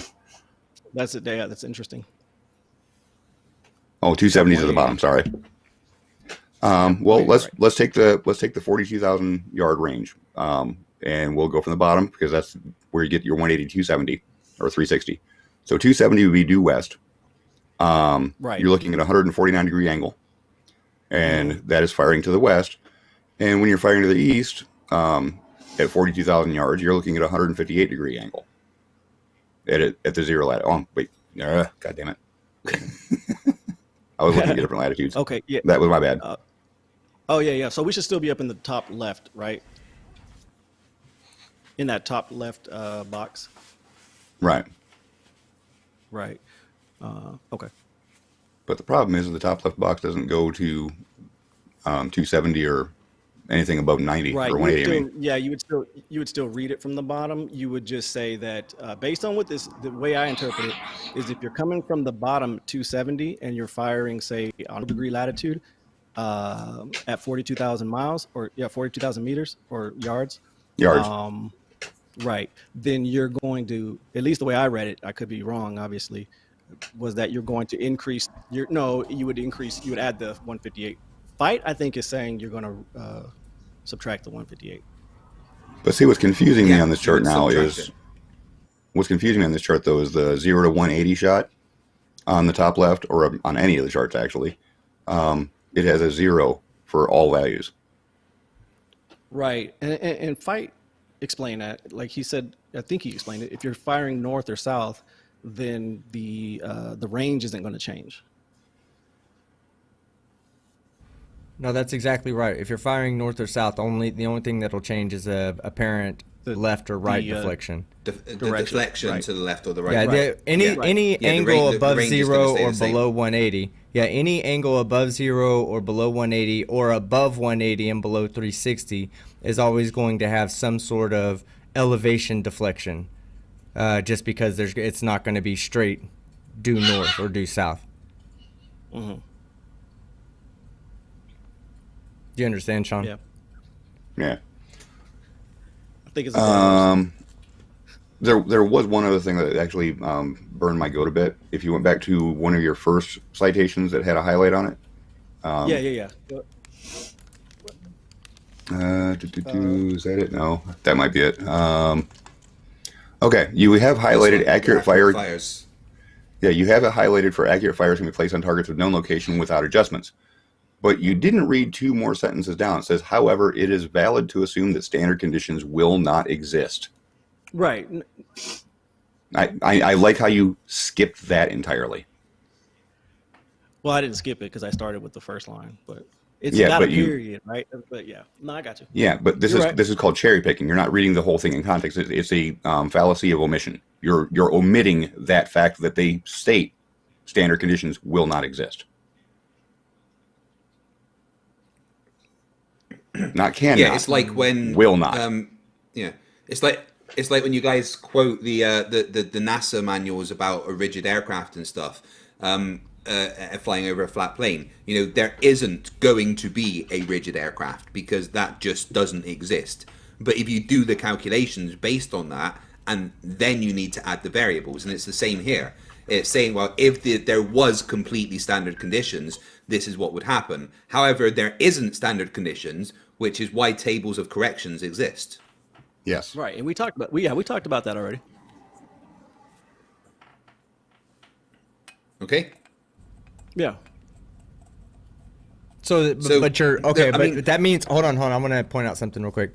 But when we talk about there being corrections and explaining away, well, this should no longer be a piece of evidence that you present moving forward, or it should be one less piece of evidence that supports your own belief system. Correct?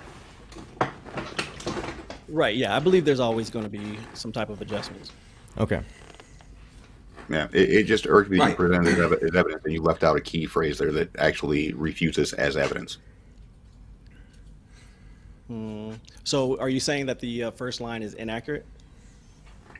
Why Under- include it? So you're saying it's not evidence, but it's in black and white. It's in the manual, and it's got a period after it. That is a statement, and yes, it goes on to further say, hey, this X, Y, and Z. But are you saying that statement? Yeah. In other words, it seems like that statement should not be there.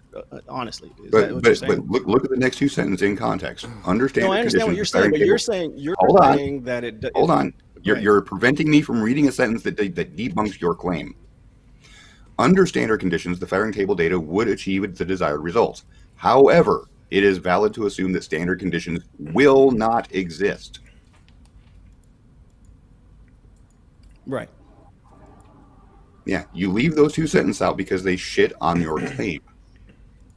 Well, they don't because it says assume.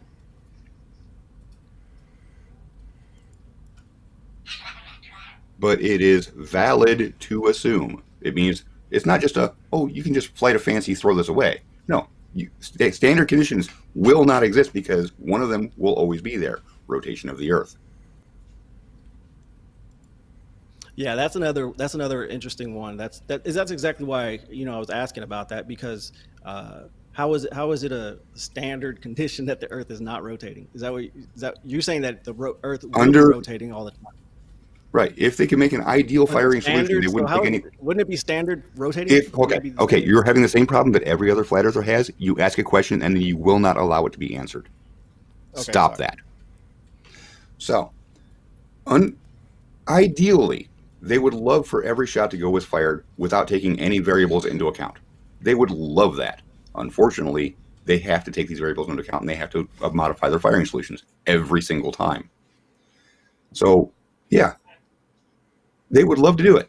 They just simply can't. That's why they have all these charts for dealing with all of these variables. Okay. If they didn't need them, they wouldn't be in the firing manual. Okay. Fair Yeah, enough. and also another reason why you got to understand that, like when they say we don't really need to take rotation into account for everyday life. Even for like people that are firing a weapon over a couple of 100 yards, Coriolis is still there, but you don't really have to take into account because it's so very, very little. It plays such a small role that it's like 1/3 of 1%, or I believe it's 1/3 of 1% of gravity. Okay, that's what the Coriolis represents. So for an object being pulled down at 10 newtons, for 1 kilogram object being pulled down at the equator at 9.8 meters per second squared, we'll say 10, is going to exert 10 newtons on a scale. But the outward force pushing it out is only going to be 0.3 newtons. Okay, so you don't really have to take that into account. These are very, very small and minute effects, very small forces that we're dealing with. That's why when they say it's easier for us to just not talk about the rotation of the Earth and keep that out of the calculation, because it's truly not going to play a role in what we're doing with this job or whatnot. Now, when you're talking about something like shooting ballistic missiles or ballistic objects over 30, 40 kilometers, then there's going to play, the Coriolis is going to play an effect, and that's why it makes mention of it in the manuals. That's why it makes mention of it and when you're talking about truly long-distance sniper shots. The Coriolis effect, even though it's small, it builds up over the distance, and that's why you get the deflection that needs to be accounted for. Right. Let me just ask your guest. Sorry. Is there always a correction to the left, as it said, or are we reading that wrong? Well, I'd like to see the rest of that paper because Yeah. I just got done demonstrating you like a cherry pick. I'd like to see the rest of that page to see if it's even talking about Coriolis at all. It might be talking about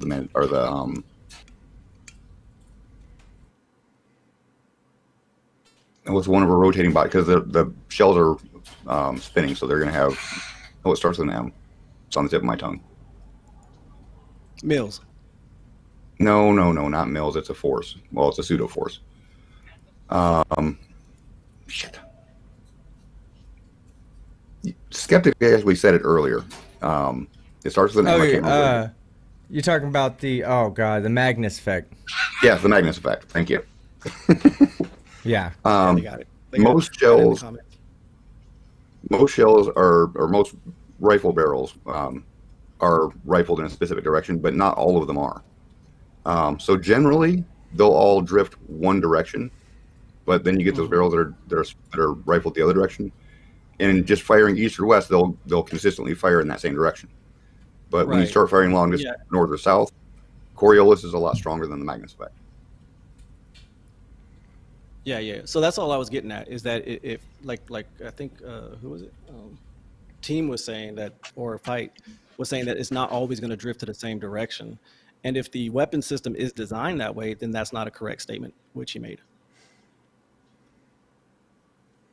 Well, like I said, it depends on what the rest of it is, but my assumption for that particular bit would be that it was talking about in the northern or the southern hemisphere in particular. The scale, which is printed in black, gives a projectile drift in mils. Since the projectile drifts to the right, the drift correction is always made to the left. Each elevation at which the drift is exactly halfway between the values is printed in red above the drift scale. I'd like to see the whole context to that. Right, I'd like to see all context, because that can either be talking about Magnus effect or it could be talking about Coriolis in a specific hemisphere. Yeah, I thought Fight was going to have it. Honestly, he's the one that presented the diagram from this reference the last time we debated. Well, I just showed the page to counter your claim that it's never included, and that was the whole thing last time. You've been going around saying that you were clinging onto that as the lifeline. No, I was simply showing you that your claim is bunk. You cannot go around claiming that Earth, spherical Earth math isn't shown in things, because we have shown you example after example of where it is shown. So that is a claim that you need to stop making because it's false. Right here is more like the minute area of this too. I mean, it's such a small portion of the of the actual Coriolis effect. This is like only certain, very specific. I mean, we're talking about there's weather systems out there, and hurricane systems right now in the Gulf of Mexico getting ready to hit state of Texas, right? But we can predict which way these hurricanes are going to rotate simply based on whether they're in the northern or southern hemisphere. And that prediction is only made with the Coriolis force being present. I'd like to point out one other thing here. These slides are from you, correct? Yes. I don't know your name. Sorry. So you have the original documentation. Why haven't you made a slide with the rest of the actual document for this page? You're saying, well, you need to prove I'm cherry picking. You go find it when you have access to it right now. Yeah, you're saying to make a slide right now? Yeah, I mean, it's just a screenshot. Send it to Craig, and he can put it up. Or just send him the document. He can put it up. One of the two. It's just very dishonest for you to say, well, prove I'm cherry picking. You go find it when you have it on hand in a debate. Yeah, no. So my point is that it's in the manual. You know what I mean? I understand what you're saying. Yeah, and you have the manual. You can pick Send that to right. Craig so we can see the rest of the context. Yeah. All right, hold on. What you're doing here is omitting the context. All right. We need to see what the rest of it says so we know what that's relating to. Yeah, this was. It a could be specific two definition. things. I got it. It could be a few things, right? It could be talking about a specific hemisphere corrections. It could be talking about a Magnus effect. It could be talking about a barreling effect due to the design of the weapon. We don't know because we don't have the context. Okay. Yeah. Okay. Hold on.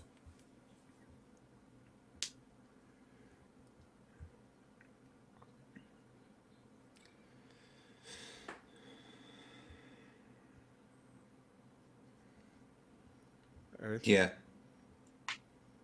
Yeah, just bring up the entire manual, Control F, and then just type the word Earth, and see the amount of times it talks about rotation. You got it.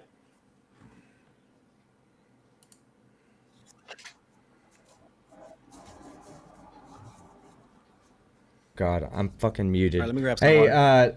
yeah, well, you grab water. God's Auditor, we're looking that up. God's Auditor, we're doing exactly what you just said. And also, I just made you a mod, Flatten Destruction, so you could post that manual inside the chat. Oh, hey team, Yeah. Bart K just blocked me on everything. He doesn't like me anymore. That's so weird. Yeah, And it's don't funny, get me like, started on Bart. yeah, that's so weird. Like, Oh, in the God. beginning of it, in the beginning of last night's, his video that he posted after his utter destruction on your channel. And good job, PhD Tony, by the way. If you haven't watched that debate, go head over to Fights Yeah. after this and watch that. But he was like saying, "Oh, team's the only one that was pretty cool and kept his head straight." And then if you go look in the fucking in the description, what does it say about me? Description. You're a two-faced piece of shit. Two-faced piece of shit cunt or something like that. I was like, Yeah. what a fucking asshole. Can I weigh in on this Bart thing real quick? Something Yeah, that's go been ahead. eating me up Oh, since I please actually do. stepped in and started watching. Okay. Okay. But I just want to say Bart has got my attention. Probably not in the way he wanted. Yeah. But over to you. Bart Sean. has lost my attention for one simple thing. He came in with a paper as evidence, and when he was questioned on that evidence, it was no longer his field of expertise, and he didn't want to defend his evidence. And then he later just said, well, I'm just here to promote my channel. So he was literally bringing up bullshit to promote his channel to get people to go view him. I'm sorry, Bart, that's not how you Poe. And it was despicable. It was underhanded, and I have zero sympathy for what the community is going to give to you if they choose to do so. I personally will never see your channel. I went far enough to look to see your about page, found out you were a nutritionist. You have no respect for me, No, sir. he says he's a nutritionist. Sean, he says he's a nutritionist, but get this. He says, straight up, humans shouldn't eat vegetables at all. We're not built to eat vegetables. And also, you can cure fibromyalgia by just eating beef. Oh, okay. I'm not a nutritionist, but I do know that humans are omnivores, you absolute moron.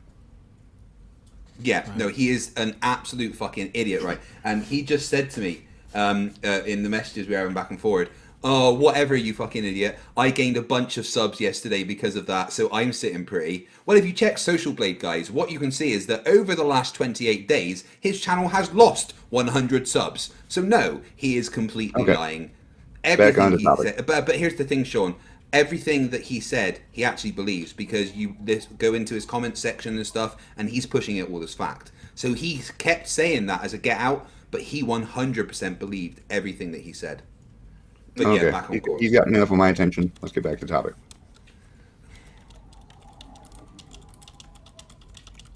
Right, so you got that thing, Lorenz?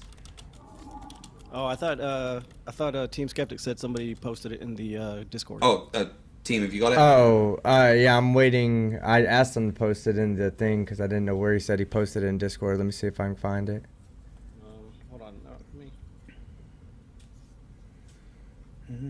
I mean, honestly, you already said that this weapon systems are designed to drift a certain direction. I mean, are we trying to find out? Well, If that's, some I mean, are, like some I are. said, I don't know. It depends. Like I said, that's why we need the context. But for you to use that as evidence no. of I'm saying something without the context, no. there is pretty This dishonest. no. This actually wasn't even. I mean, I don't know what you think I was intending to say with this.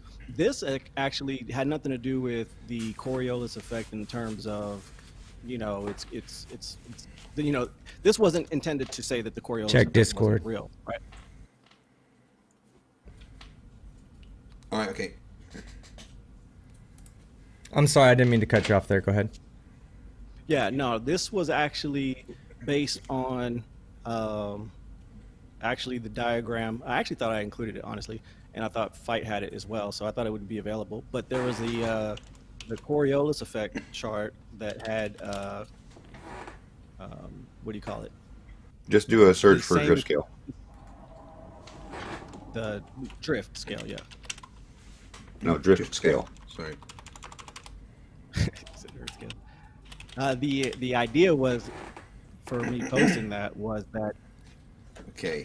okay right there. So I don't know if that's the So, what is this one? what is this talking about? Graphing fire tables. No difficulties between Yeah. fire tables results that need to interpret graphical fire tables created. So, low-angle GFTs are available for weapon systems and were developed from the data contained in the TFT of the weapon or projectile. All GFTs are.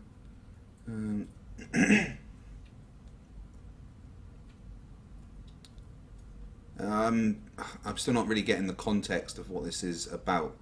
Sean? Right. So this is just yeah. This was remember where team said that the weapon system automatically fixes itself, or a scope does. Well, if the scope is designed to compensate for this automatic drift, then that's what it's designed to do. You know what I mean? No, the Unless scope guy the actually scope is specifically designed for Coriolis. It's an added function Hold on a to the second. scope for Coriolis. Go back up to drift scale. I see where you cut the quote. Go back down. Go back down. Okay, drift scale. You stopped your quote. Where did you stop it at? You stopped it at each elevation at which drift is exactly halfway between the values is printed on right above the drift There we scale. Artillery expression is applied to determine the. Stop messing with it.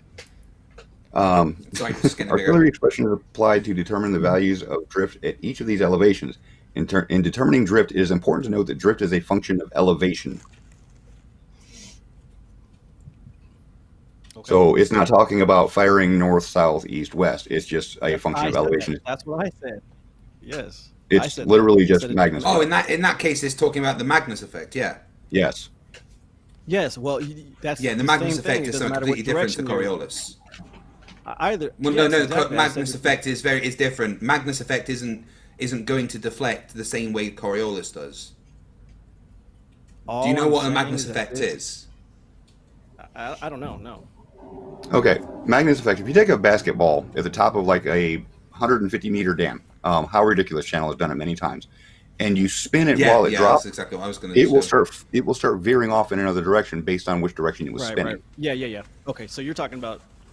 This is your entire first quote is dealing entirely with the Magnus effect. Has nothing to do with the actual spin of the Earth.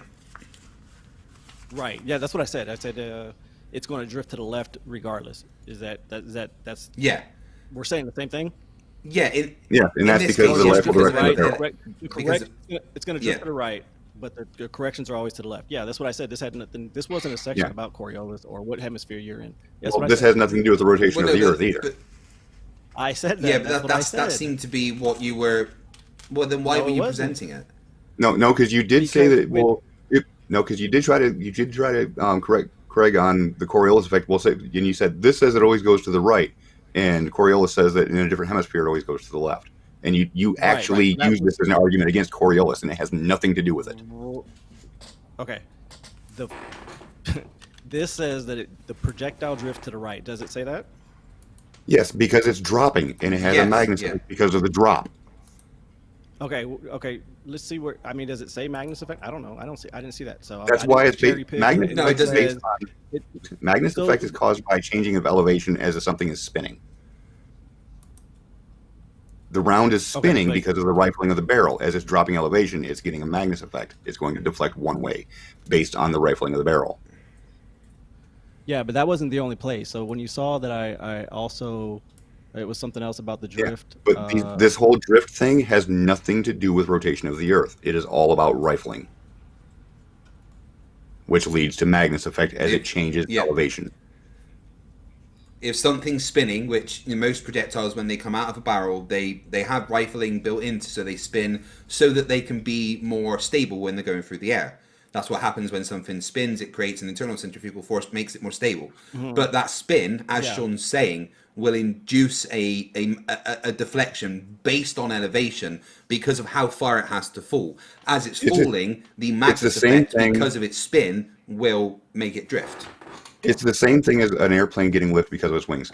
Air is traveling faster over Yeah. one side compared to the other, so it goes to the side that has the lower pressure because of the faster moving air, which will generally be in the same direction that the spin is falling. So, say you have something that's spinning counterclockwise from the direction that you fire it from. As it's falling, it's going to have a faster airflow over the left side compared to the right side, so it's going to drift to the left. In the case that you're showing, it's spinning clockwise from the time that leaves the barrel.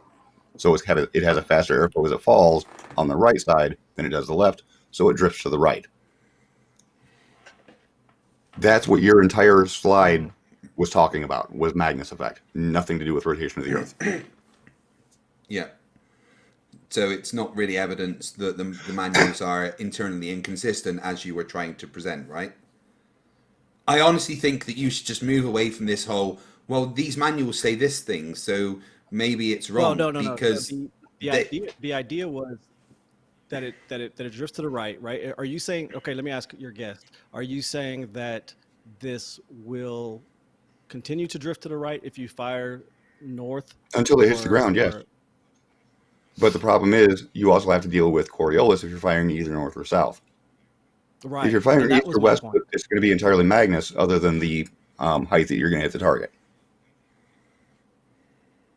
Yeah, I mean, I don't know. Either way, if it drifts to the right every time, you're going to have to make different adjustments if you're firing north or south based on the adjustments that you make for northern and southern hemispheres. Does that make sense? Or you're saying that's not the case? That's not the case. no, that's Magnus not the effect case with is the Magnus separate. effect. Magnus Magnus effect is, effect, is, like Okay, Sean I was don't. is saying, it's changing nothing to elevation. do with the movement of the Earth at all. Mhm. So when Magnus it says effect Yeah. is projectile drifts simply to the right. right. So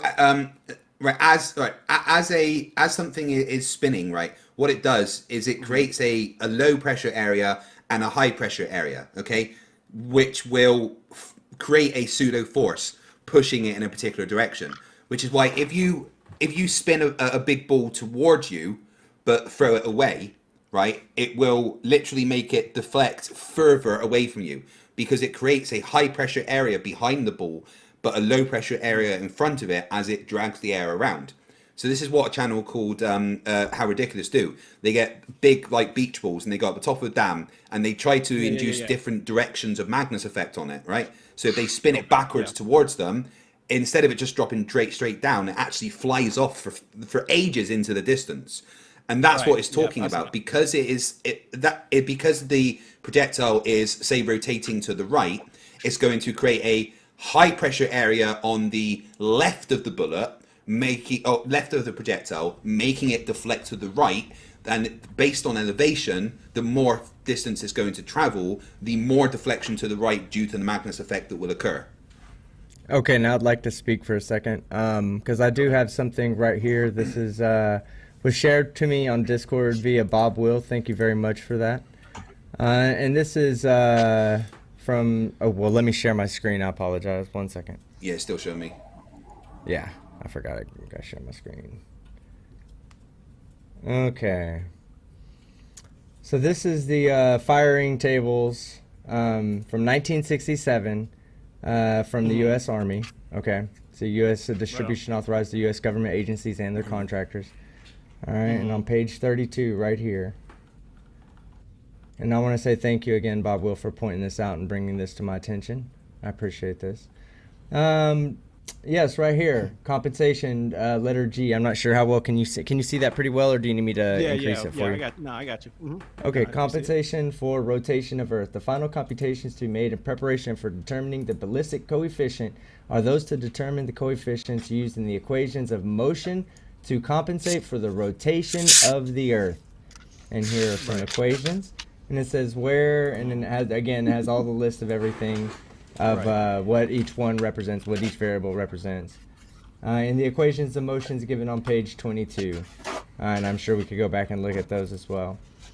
But yeah, that is that tells you right there. 1967, they were using Coriolis to aid in the shooting ballistic missiles or objects. Projectiles, yeah. Projectiles, yeah. Right. So I think we should move away from this whole manual talk, right? Because it's quite clear that the manuals all have calculations for correcting for rotation of the Earth in. That's something that at this point is undeniable, Lorenz, right? All manuals, no. I've checked the same exact artillery manual with earlier versions, and it didn't have it. So I wouldn't say all, but here's what citation I'm required. So no. I'll admit that I did say any. So, and that was not an accurate statement. Does that mean all? No, of course not. Right. They don't all have it. You're sharing Discord, by the way. Yeah. But So yeah, you're right. I agree with that. right. So I suggest we go to something more tangible. Okay. Do you have? Yeah. I mean, anything? No. What about you? What about from the flat Earth side? I mean, because I presented you for last time with the pendulum stuff, the fiber optic gyroscopes, the geodesic surveying measurements. We showed you so much that is tangible, repeatable, empirical evidence of what we say. So what do you have that is tangible? Yeah. So the same God, I sound evidence like that I fucking presented Dell. last. Sorry, the same evidence that I presented last time, where we talked about the speed land records being perfectly flat in actual multiple parts of the world, and so that was the example of the real world engineering using the flat plane to actually set engineering records, whatever land speeds, there's air speeds, there's So, so Can I clarify your claim here? You're saying. So you're saying because these areas were flat enough for them to do a land speed record, that means that the Earth isn't a globe? Well, what I'm saying is that you ask for evidence, right? And in multiple parts of the world, there are real world measurable. They use these areas for land speed records. Well, I'm just using that as an wait. example. When you say measurable, though, you need to be able to present the measurements. So, right. Well, okay. So they have. Well, we had the one. I mean, that was just a 12 to 14 mile stretch. But at a minimum, if they're setting land speed records at any of these areas, I would say between 12 and 14 miles. I know that people say that's not a lot, but those are There's not much of a change in the two, like the being parallel between two of horizontals. Let's say between like an inch, for instance. But 1 inch of the Earth is extremely flat. Even though it's a globe, it's extremely flat. Even across like 5 feet or a quarter mile, yeah. I mean, it's extremely flat. No, even by the globe Earth model, it's not an assumption. It's saying that if the Earth is a globe, a perfect globe, we'll say, then it's still going to be extremely flat at extreme short intervals. Okay, and what you're talking about when you're even 12 miles is going to be extremely flat, exactly like what FTFE is showing right here, right? Like, when you zoom in, it even looks flat there, but we're still not even down to like the person scale. When you get to the person scale, it's just not, even a car, it's just not circular enough to make your argument valid. It's still relatively flat. Okay, so you're saying that it's not a relative. Would you say it's not a relative relative argument if you have measurable flatness across the world? you're saying that that's not evidence? Or are you saying that's No, not no, evidence? no, Or are no, you no, saying no, no, no. it's not Okay. enough? So what I'm saying is that when you talk about a 12 miles, the land speed being I was set using over that 12 that's an miles. example. Yeah, Right. yeah, okay. But I'm trying to stick with your example. When you're talking about it being over Right. 12 miles, it's not that the car went from the starting point to the finish point all in one jump and it took a certain amount of time. No, it was incremental jumps. It was very short, 5 and 10 meters per tenth of a second or however fast it was going. You know what I'm saying? Like, I don't know exactly how fast the car was going, but let's just say it was going, Well, the 700 miles an hour or something Yeah. like that. 700 miles an hour, but let it's me- still just traveling that over very short distances, and all those short distances are relatively flat. But let me ask you a question though, which kind of confuses me about this whole thing, Lorenz. Why would a slight curve be an issue? Well, I don't know. All I'm saying is that wasn't factored in. Is based on the engineer's account. Well, no. He said- You're saying that because it was flat, that Right. that proves the Earth. But how do you know it was completely flat? How do you know there wasn't, say, a 0.01 degree change? And if there was, why would that be an issue to the land speed record attempt?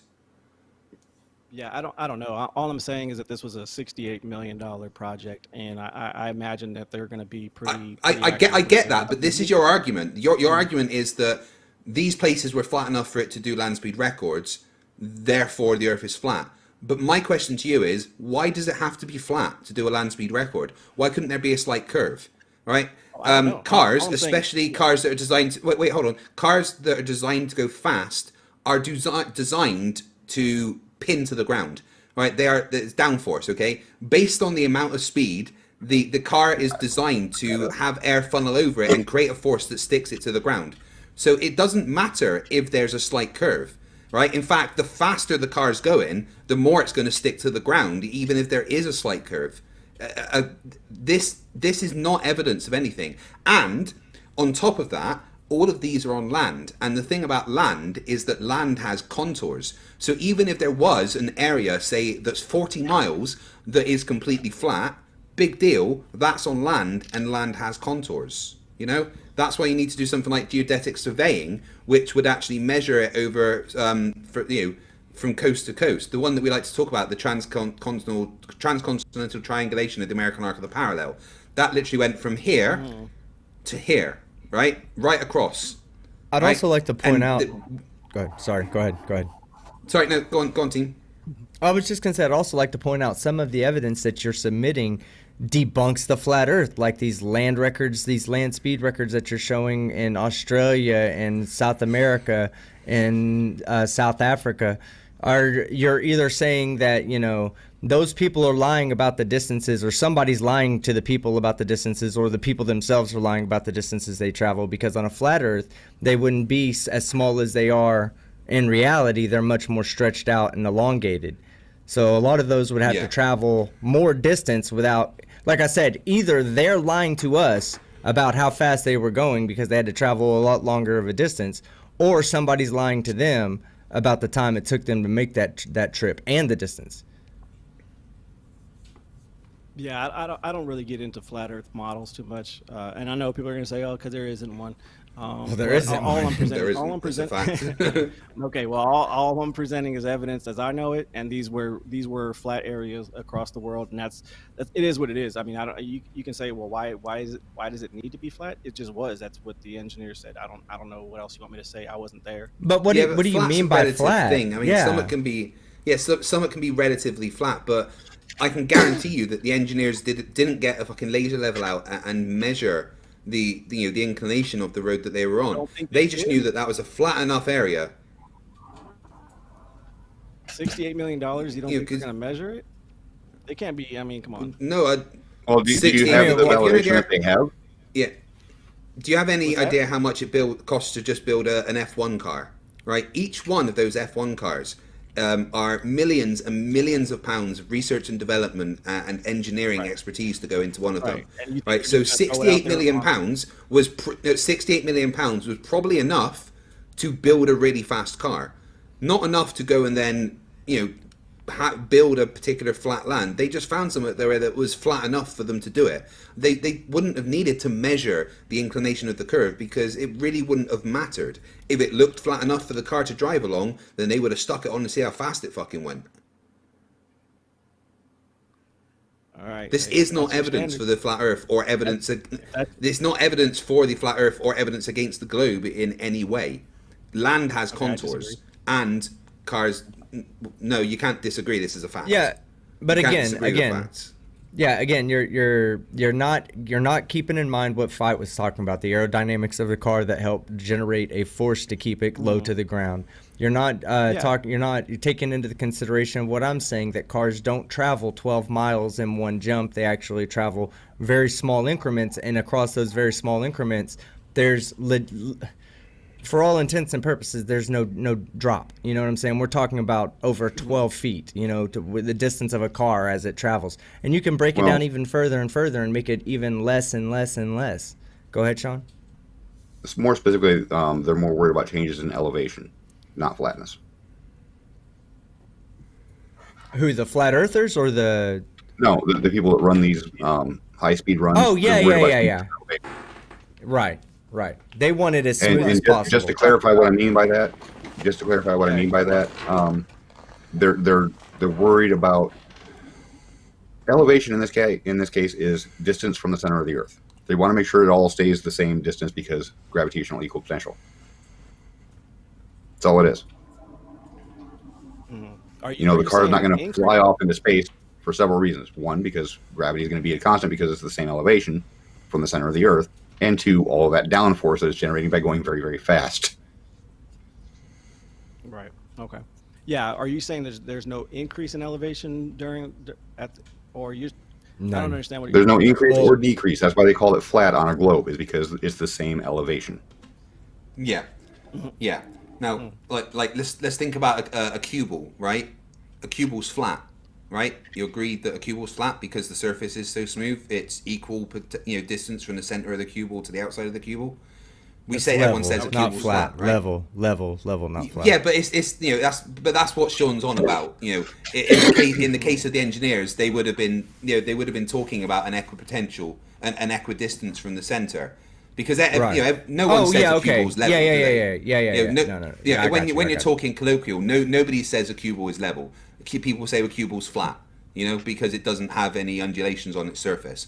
That's not technically correct because that's not what flat and level mean. But that was probably what the engineer was talking about, is that they just needed somewhere that didn't have any undulations. Yeah. they had to get rid of rocks and pebbles and stuff like that. Is that what you're talking about? Exactly. No, not even that. I mean, they probably did have to get rid of all the debris and stuff, but what Sean's talking about is you can't have any, like, even 2-meter rises in elevations that are sharp, right? Because at that That's speed, you then will generate a trajectory, and then you'll be off the road, and that's disastrous. Exactly. So they need to find places that were as smooth as possible. But when we're talking about as smooth as possible, we're talking about following the curvature of the Earth, being exactly of the same, distance from the center of Earth as possible. Okay. So you understand that this is not evidence that the Earth is flat? It is. No, we've just explained to you why it's not. Yeah. Let's get down to the most basic level, right? Land has contours. So even if there is a completely flat area of 14 miles or whatever, that's fine because land has contours and it can still be on a globe. So do you understand this is not evidence for the flat Earth? Yeah, I understand that at 14 miles you would need 96 feet of curvature, and they would have factored that in. But if you look at the engineer, they did not.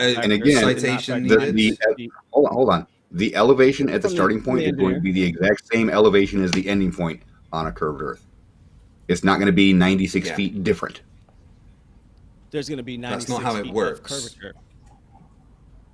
But every point along that is the same elevation. It's not changing elevations at all. No matter what direction they go, as long as it's staying at that same level, they're at the same distance from the center of the Earth. The elevation doesn't change. It is considered flat. Okay. So this is not in any way evidence for the flat Earth. You're saying 96 feet of curvature is No, flat? you're getting. There's No, not that is 96 called a feet straw of man. curve. That's not how you. Yeah, it's not how it works. Again, you're I'm saying the starting at one elevation point does and not going change from immediately to start the to end end. point. Yeah, you're starting at one point and assuming the very next point it gets to is the ending point, but it's not. It's incremental points along the way, and these incremental points are all at the same elevation. So essentially, it is flat. It, especially at short distances like 12 miles or 12 kilometers. I'm not sure what you said it was, but at a short distance like that, relative to the circumference of the Earth, you're not talking about something that's like going to be curved like a basketball. You're talking about something that's going to be relatively flat, like a table. Right, and the thing is, right, when you're saying there's 96 feet of curve, right? So between these two Yeah. points, you're saying, well, that's 96 feet, but that's not really an issue, because when you're saying, oh, well, there's like it's a 96-foot drop, what you're doing is you're taking that distance, right? Whereas you should be taking the distance if you go No, there. what he's doing is the This same is thing how Mr. much Thrive and it's Survive dropping. did years ago. What he's doing is the same thing Mr. Thrive and Survive did years ago. He's saying, well, I'm sorry, Jeranism did this. Here's the starting point. The ending point's 96 feet drop. And that's not what's going on. Yeah. Yeah. That's exactly what I'm trying to say. You're saying that, okay, so it's 96 feet, which means that from there to there should be this big 96 feet drop. But that's not how it works, because when you're looking at a curve, if anything, this is the amount that will be hidden. Is this bit here, right? Oops, sugar. Right. So this is the bit that's going to be hidden here, all right? Yeah. This bit here, not this 96 feet here that you're talking about. That's the way that flat earthers try and fudge the numbers to make it seem more than it is, because that's not how it works. Okay, so where on Do your you diagram understand? is the car? Yeah, go ahead and draw. Where's the car at? At Well, what the car point would be in his going path? from here to here. Yeah. From- So it would. This is point A here. Yeah. bloody- Oh, So why am I this screen is super this is grainy? point A, Is and this yours is point B, screen right? clear? Yeah. Mine is, yeah. But here's the thing. Yeah, so Every that's point point that A you and that's want, point B. you can put in 5 billion points along that as a radius, and every single one of them will be at the same elevation. There is no Yeah. elevation change. Yeah. So what they're talking about, say this is the center here, it's going to be the same distance from there to there as it is from there to there, and from there to there. That distance is You're trying always to going to be reverse the the same. I know. That distance is always going to be the same. It's never going to change, which will basically mean the path that it's traveling is flat, or level is the correct way to say it. But it's going to. Do you understand? Yeah. Is I've that heard that rhetorical? before. That. No. I've heard that before. I think you guys said that curvature is flat. No, we've never Well, said curvature level, is flat. no, it's saying Level would be that, a more yeah. accurate term. I'm sorry, I said Yeah. flat. Yeah, Yeah. like I said, on the cue ball thing, it should have been level, not flat, because the Yes. distance from the outside point of the cue ball to the center point is equidistant along the entire surface. So the entire surface is generally level with the to the center of the ball. So that's what we were talking about earlier with the shape of the Earth as well.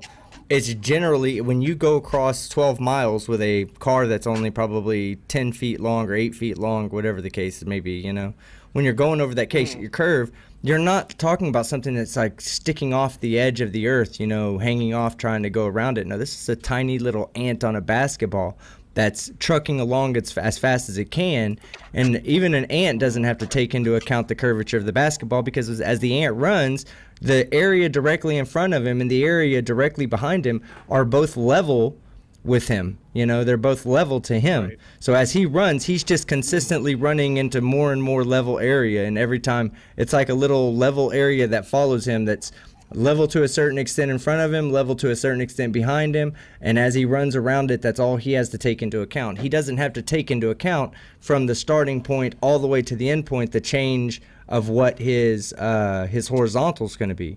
relative to one another.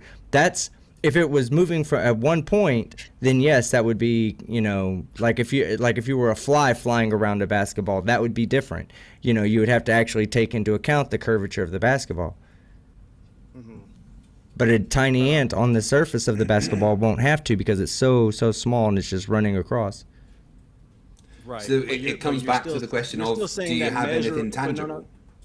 Yeah. I'm sorry? But here's my point. Is that if you actually have a stretch that's measurably level, it's flat, you put a leveler on there, whatever the case is, I know that you all are saying that, okay, it's so big, it's curved, right? I got what you're saying. I understand that. I understand 100%.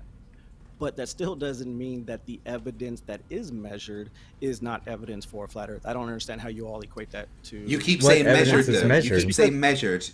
Yeah, measured. Show me a measurement. Show me a measurement. Show me just one measurement of the Earth being flat. Look at all of these locations. You can look them up. I didn't. No, cool. You keep saying, yeah, look at these locations. They did land speed records here. But wait, no, hold on. Stop. Shut up. Stop. You keep saying that they're measured flat. Now present evidence that that is the case. Yeah, like I said, I don't have that with me. I mean, I guarantee you right now. I guarantee you. I guarantee you 100% there is zero measurements at any of these places of flatness. Wow. I bet you right now £100. No, fuck it. Let's put £100 on the table right now. I will transfer it into Teen's PayPal so he can hold it as escrow, and I will guarantee you, I will bet you £100 right now that there is no measurements of flatness at these places.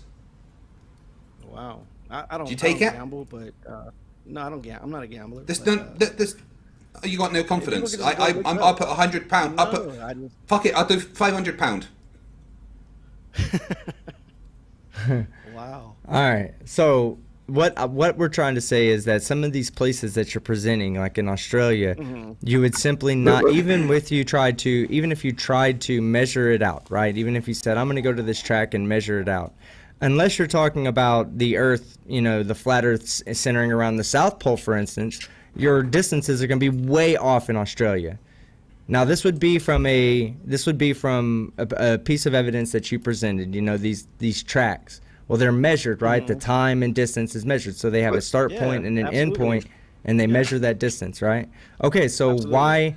In the southern hemisphere, the Earth was flat, those distances would be stretched out, and they would be either traveling faster than what they realized they were traveling, or somebody is going to be lying to them about the time it took for them to get there, because the distances they can't.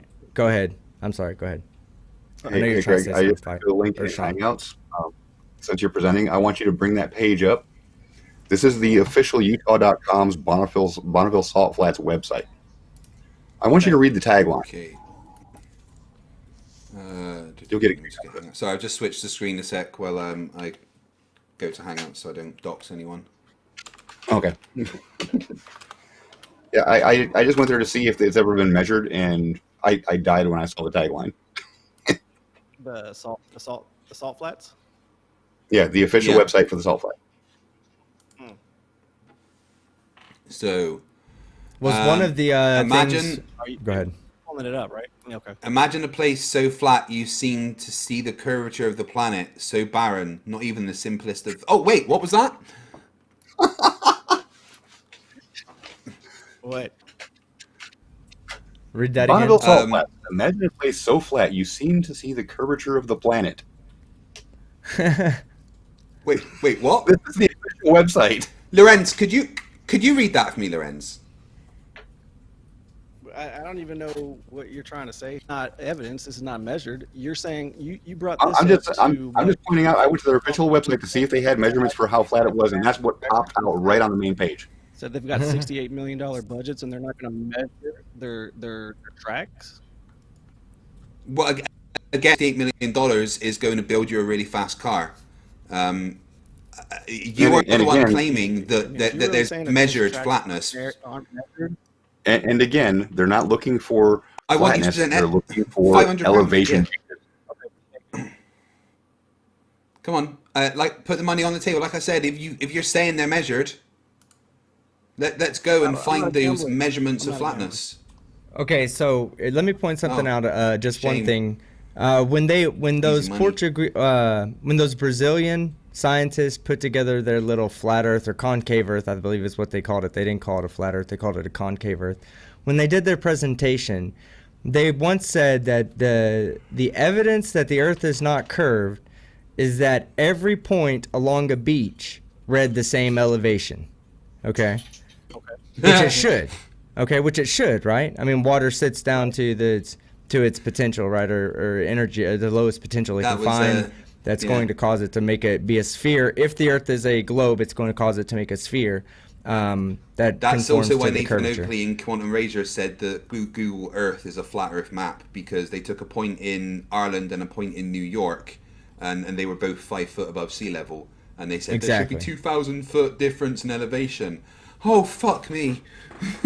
So, so, what I'm trying to say is that that what you're saying is essentially what they're saying. All the points around the area are of the same elevation. Okay, now they're coming to the Okay. conclusion that it can't possibly be a globe because there should be some kind of elevation drop from one point relative to another. So whatever point they get at point A, whatever reading they get at point A, it should not be that on the other side of the lake. They think that the elevation should have dropped because they got a certain measurement at point A, they go to point B, and the point B is the exact same. And say, okay, it can't be because they're the same. But that's not how it works. It works on a globe Earth that at those points, all on the beach, are all going to be the not how it same works. elevation. That's not how Okay, any so of the this same works. thing happens. The same thing happens with what this track you're talking about. When they take the distances and they find the track, what they want is they want to find a track where at almost every point along the track, for as many points as they can find along that track, it's of the same elevation, not flat relative to the starting point, and the end point need to be, the horizontals need to be, in line with each other still. No, that's not what they're saying. They're saying that from across the entire track, every point needs to be as close to the same elevation as the starting point. Yeah, but Lorenz, that I can debunk this entire argument with one picture. No, I don't even want to see it. There's no need for propaganda tonight. I don't need any propaganda. I can debunk it with one picture taken by a friend of mine. It's not Oh, you got it? propaganda. Yeah, absolutely. So Earth's not flat. Right. Picture kills flat Earth right there. Yeah. Not exactly. No. This is taken just up the road from me. A big hillside called Terrapin Law, and there's a surveyor's stone saying what elevation it is, and it's 210 meters above sea level. All right. So my friend Miles Davis went up there, and he set up his camera, and he pointed it towards the Forth Road bridges. Okay. Now the middle tower there is 210 meters above sea level. All right. So what you've got is a tangent line of sight. The camera's at 210 meters above sea level. That tower is 210 meters above sea level. So that's your eye Right. line. Now those hills in the background are about 40 miles east, southeast of Edinburgh, and the one on the right is 507 meters above sea level. Do you see the problem? Okay. How could something 507 meters above sea level be below something that is 210 meters above sea level if the Earth is flat? If the Earth was flat, Boom. what would happen Headshot. what would happen if the Earth was flat was that it would never drop below that red line. It would sink into that red line. It would never drop below the red line. This one picture kills your entire argument about the land speed records having to be flat, because this Well, no, is because those are two 100% different evidence the Earth's not flat. Right? Well, you're dismissing the land speed record measurements, and you're saying they don't even exist. No, I'm not. And then you're showing me a picture. Well, yeah, no, Did somebody you set a said land speed record with the picture? Wait. You said the measurements exist, but you haven't presented them. I am, however, Okay, presenting well. you with empirical evidence that the Earth is not flat. Okay, again, that's your argument, and those No, it's records not are my well argument. No, stop. It's not my argument. I am presenting you with a fact that debunks your argument. This shows the Earth is not flat. Don't just go, oh, well, I've got some land speed records, right? Either present the measurements of flatness that... either present the evidence of flatness that you claim exist, or I will apply Hitchens' razor, which says that any evidence presented, any claim made without evidence can be dismissed without evidence, or you can try and debunk why this picture does not kill the flat Earth. So yeah, the only thing I'll ask you two questions. Let me ask you two different questions, right? The first question is, do you have the measurements that you claim exist? Do I have them at my disposal? No. Then I am dismissing the claim. You can dismiss it. Doesn't mean it no longer exists. No, Hitchens' razor says that I can dismiss it. You can dismiss it. Yeah, you can dismiss everything. Yeah. Excuse me? Logically, your claim has been dismissed. Sorry, Sean. Do you have a way to get those measurements? Sean, yeah. Have you ever seen those measurements? Just based on the actual documentation from the actual engineers, the Have you video ever documentation. seen the measurements? Can we see the documentation that says that they measured the ground to be flat, please? I mean, let me see. Hold on. And it's going to have a measurement in there showing that the ground was flat. Because that's your claim. So the actual. Yeah. Right? Now, the second question is, how is what I'm showing you possible if the Earth is flat? Yeah, the only thing I can tell you about that picture is terrain features, perspective. I don't know. I'd have to examine it a little bit closer. No, you're just saying a bunch of words. Terrain features do not change elevations above sea level. We're talking about elevations above sea level. Sea level is a datum. No, they don't. Elevation above sea level is elevation above sea level. That doesn't change. Right. All right. It doesn't change based on where you are. 500 foot above sea level is always going to be above sea level. And perspective actually goes against your argument here. Alpha equals 2 times the arctan of G over 2R. That means that it would shrink into the red line, never drop below it. So no. Yeah, exactly. And you understand that concept, right? That no matter how small something gets, it would never, if on a flat Earth, your line of sight would be your line of sight. So when you're looking, if you're at 2 meters off the surface of, off of the, let's say, sea level, you're standing at sea level with your eyes at 6 feet tall or 2 meters tall, and you look out, when you look straight, you're looking straight 2 meters, no matter how far something gets away from you. That everything above where you're looking is always going to be above where you're looking. It'll shrink down to a point, to the vanishing point that y'all like to call it. But the thing is it will never go below the vanishing point. Nothing above the vanishing point will ever go below the vanishing point. So those mountains, no matter how far away they are, should get smaller but should never get below those lines. And they're clearly below the lines. Yeah, there was somebody. And like I'm showing you now, I'm actually showing you I'm showing you that perspective doesn't make things drop below or above a position, right? They will make it shrink into. So, I mean, if what you're saying with perspective is true, then as these blocks got further into the background, they would actually go above that yellow line. All these blocks are exactly the same size. So, what you're saying about perspective simply isn't how perspective works.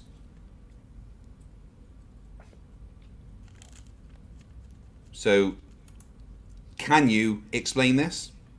Because if not, I think you have to concede that the Earth's not flat. Yeah, I mean, like I said, I don't have anything for this photo. You don't want to admit that you're wrong. We know you don't want to admit that you're wrong. But this is the first time. This is the first time I've seen this, and all I'm doing is presenting the actual record, land speed record. You're saying that. Well, no. All you've done is there's some land speed records. Not true. You've not given any measurements. No, nobody has. I'm saying that. No. Hold on. Stop right there. No, not even you, Greg. Nobody has said those land speed records did not happen. You are saying that we are denying those. That is you being dishonest. Well, no, no, no. Okay, maybe I misspoke. All What I'm we saying said is is that you were saying that there's no measurements of the tracks that they used. That's a you made that assertion, Yeah, right? you said there is, but I'm yet and yet. No, you made the assertion there is, which means that you have the burden Yeah. of proof. Okay, when they were doing the documentary, they clearly said the track is 14 miles, and that's. I mean, you think they just know it's 14 miles just because you don't think they measured it? Is that what you're saying? No, we're not saying that at all. What we're saying is that Goodness me. we guarantee you that when they measured it, the way they measured the flatness was not taking incremental little parts. It was taking elevation measurements across the track. Okay, just making sure that the entire track was perfectly flat. Maybe even geodesic surveying, maybe to do it. You know what I'm saying? But they're not finding this flatness out because it's perfectly flat like a table. They're finding it's flat because there's, like they said, there's no sharp rises in elevation or drops in elevation, that it's going to be relatively smooth across the surface, meaning all the elevation will be relatively the same distance from the center of the earth. Okay. Unless you can prove that they didn't. You know, unless you can show that where they took a laser measurement and showed that the laser was perfectly flat across 12 or 14 miles. Okay. Yeah, I don't have that, but doesn't mean it doesn't exist. All I'm saying is, Yeah, just well, to we're point not- out, measuring the 13 or 14 mile track distance has nothing to do with elevations. Yeah, and Yeah. you Right, just right, because right. you're assuming that you're assuming that, okay, so we don't have evidence to show that they actually measured it that way either. You know what I'm saying? It's like we both are coming to Right. the table with the exact same, That's my point. the That's my exact same strength of argument. So you're as well as easily as you can deny what we said, we can deny what you said, and you're the one presenting the evidence. We don't have to accept it, just like you don't have to accept the fact that we don't know how they measured it. You don't know how they measured it, so we don't have to accept that fact on your end either, so therefore it's a bad argument for you to be putting forward. What not was if the they're- place that you're talking about in particular? There's okay. So if you go Wait. to the Bonneville salt flats, like you guys pulled up, that's where most of the land speed records have taken place in terms of. Oh well, you can the Bonneville salt flats definitely aren't flat. You can see the curvature there clearly. Yeah. Okay. But that what doesn't is the change what is they the one that actually you measured. what is the one that you're talking about? No, you keep saying they measured, but what's the one you're talking about? What Oh, particular that was in world Africa. land That speed one- record? Let me see. Do Y- the where? Bloodhound. Do the Bloodhound SSC. That's the supersonic car. Okay. I'm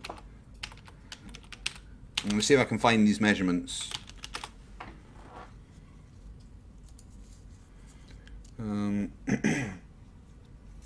Oh, come on.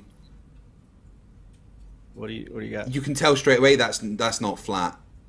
I Like, don't even know what you're looking at. Hold on. Let me see what you're looking at. let me get that up.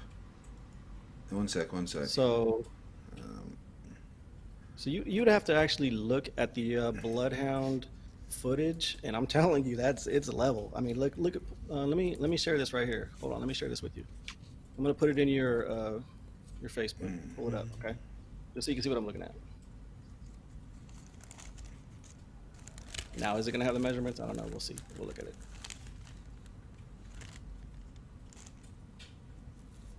All right, pull this link up right here. okay, so 21,500,000 square meters of desert cleared by hand. Not seeing anything about measurement being flat. Okay, so that's obviously a measurement, right? That's a Right there. measurement of Yeah, square pull that up right footage. there. It's not a It's an measurement of irrelevant. flatness. Yeah, it's an Okay. irrelevant measurement. Okay, I gotcha. Okay. Did you pull that link up that I sent you?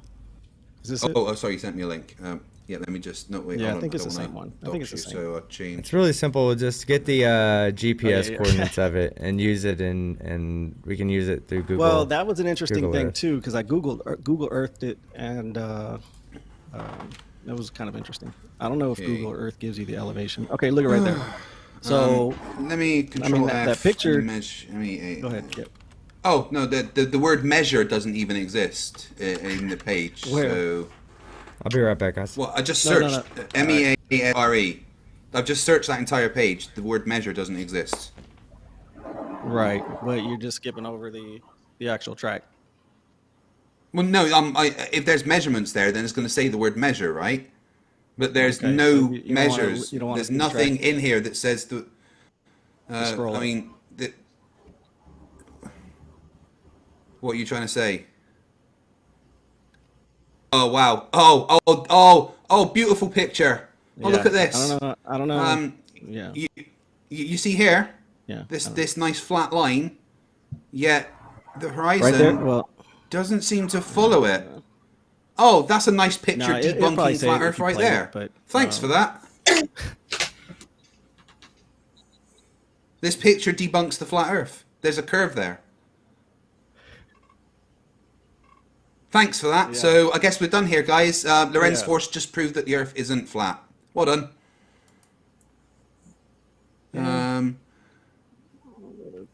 Okay, so you, One second. I'm gonna put on some.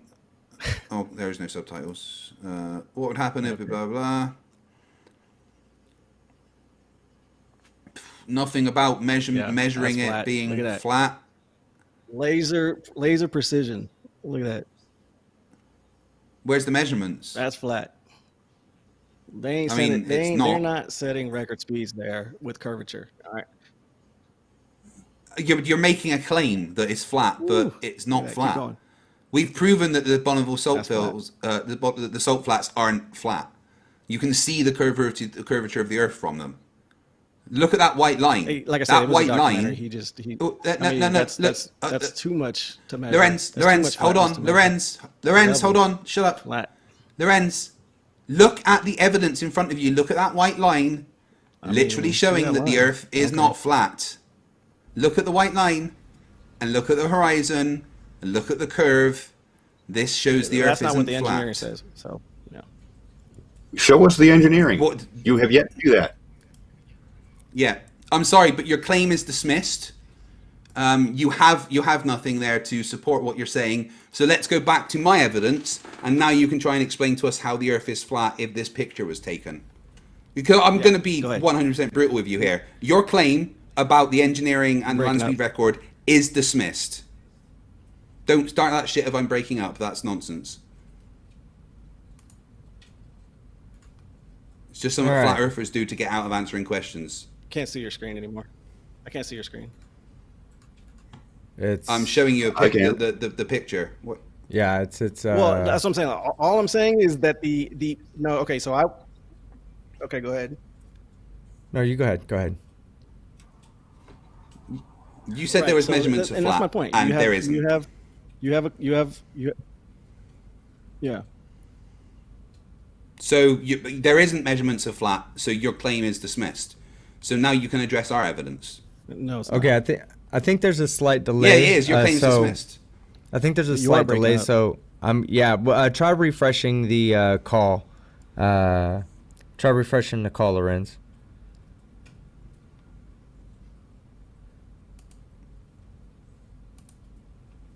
You there, Well. Right. Lorenz? Can you hear me? Yeah, and for the record, I accept your evidence. I'm gonna take a look at it. You know. And I've also got pictures to facing the other way, with more stuff confirming the same thing. Somebody's cutting out. I don't know who that is, but It's probably you. I mean, flat earthers Okay. can't do technology. So Yeah, Earth's not he's flat. come through fine over Done. here. He's come through fine out over here. So I think it's no, just you I having just know a I trouble. just know. Right, I'm gonna accept your evidence. I accept it. Yeah. Cool. If you accept it, then the Earth's not flat. We're done here. How Oh, do you thank you, explain- Tierra Duelo. Hey, okay, Sorry, go so on, team. what? How do you explain the observation on the screen then, if it's not flat, or if it's not a globe and it is flat? Yeah. Well, let me try to refresh. Okay. All right. Well, Yeah, I whilst think he he's does that, Tim, having- I'm going to grab a quick drink. All right. Yeah, I had to go run and take a Riley. So and go ahead. I mean, Gary pretty much- Webenenga in the chat. Gary in the chat. If you do not provide us with an email address to come on the show, I'm gonna time you out. Deal with it. Well, Hey, so that's I do pretty have much to pick up. my evidence. And Lorenz, give us 1 second. yeah, Give us so I one gotta second. go Let me. too, But Oh, you got to go too. Okay, well, how about this? Why don't we just end the call here and give everybody a proper goodbye? Before I get to my super No. chats, I'll let you and Sean Yeah. get out of here, and then we can schedule this on Fight or my channel Yeah. for another time to continue on from this point, because Okay. this is something I would really like to talk to you about, because this is evidence for the yeah, to, yeah, to yeah. suggest that the and Earth I'd like is a to get the globe. evidence together. Okay, well, how about this? Well, I'll make sure that Fight gets you the link to these videos, to this set of videos explaining this observation in detail. So that way, because we do need to give credit to Miles Davis who put this together. Yeah. So, all right. So Lorenz, do you have anything to say before you get out of here, to the crowd or to anybody on the panel?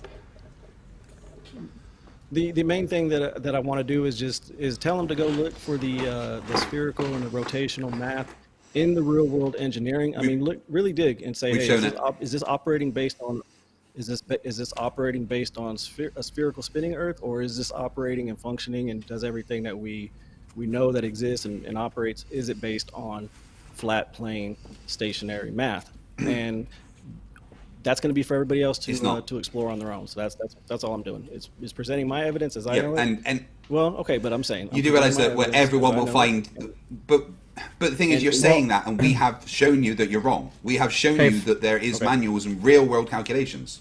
Hey, Fight. I know you just got back. I'm letting them say their goodbyes, and then we're gonna carry this conversation on in the future on one of our two channels. Probably yours next, I guess. Okay. But I'm giving him a chance to say his goodbyes because he does need to get out of here. All right. Okay. All right. My bad. Go ahead, Lorenz.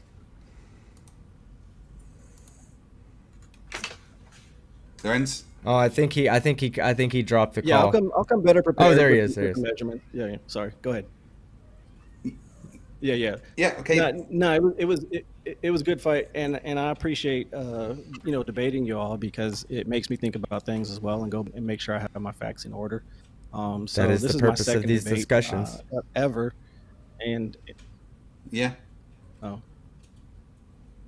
Well, what we hope to get from these discussions is, number one, entertainment, because honestly, we love destroying flat earthers. It's so much fun. But we also hope that at the end of it, the flat earther, So that's will all go I want to away. say is that I'll make sure that I come with some better evidence and have all the measurements, or whatever the case is. But people can go look for them themselves. I'll be better prepared.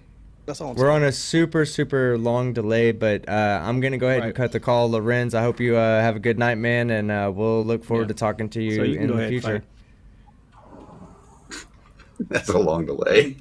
That is a long delay. Man, I went ahead and he must be on like a 30-second delay, man. What's going on? Close to it.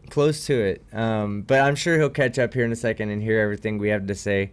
But we look forward to having you back, Lorenz, in the future. Sean, happy birthday, man. Fuck. Yeah, happy you guys birthday to you. You live in a zoo. No, stop it. No, okay, so I didn't know it was your birthday. Nobody told me it was your birthday, so I had no idea. And then I woke up pretty late this afternoon. I woke up and I saw the message about you having a birthday stream and then not having one, and I was like, nah, fuck that. We need to have one. Kind of bullshit is that? So let's set one up for tomorrow or something. Do a gaming stream. Really, I'll play. I'm not really 60. Well, you 65. Got PS4 Fall Guys, damn you. I know you do. I did download it. Yeah, so you got it forever as long as you got PS Plus. So we'll do that tomorrow. You too, Craig. Get that shit hooked up. Okay. He's an Xbox weirdo. He's got a PS4. He's got it in his closet. He told me. Yeah, actually, I do have it in my closet. I don't even know where the power cable for it is. We were going through all our stuff. I found all the stuff for the Wii. I can get that on. That PS4 is going to stay in the closet until Craig comes out of there. Oh, ouch. Boom. Well, how many years were you given to? How many months were you given left to live, team, after your last chemo session? Not enough. Not enough. Fuck off. No, And okay. yes, that is snoring in the back. For those that didn't know, That is what? Is that What was going on? Slice snoring in the background? that is like snoring in the background. Yes. So everybody laugh at her. So I do have to be up in like 6 hours for work, so I'm going to cut out here, guys. Thank you very much for bringing me on. Oh, that annoyed me. Happy birthday, Have a buddy. good night. Yeah. And no, I'm not 60. Happy birthday, Sean. 65, guys. 65. 92. Get it right. Later. All right. Yeah, that was a great show. Let's go through some of these super chats real quick. I'm gonna try to do this the right way. I think I remember how to do it. Let's see. All right. Yeah. Okay.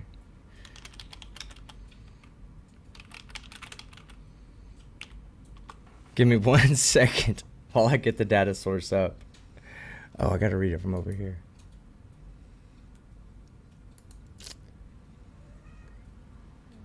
Streamlining coming kitty. soon. I know. Did y'all hear the kitty in the background? Yeah. All right, there we go. Now I've got all the super chats up. Let me go find where I stopped. I stopped at you, FTFE.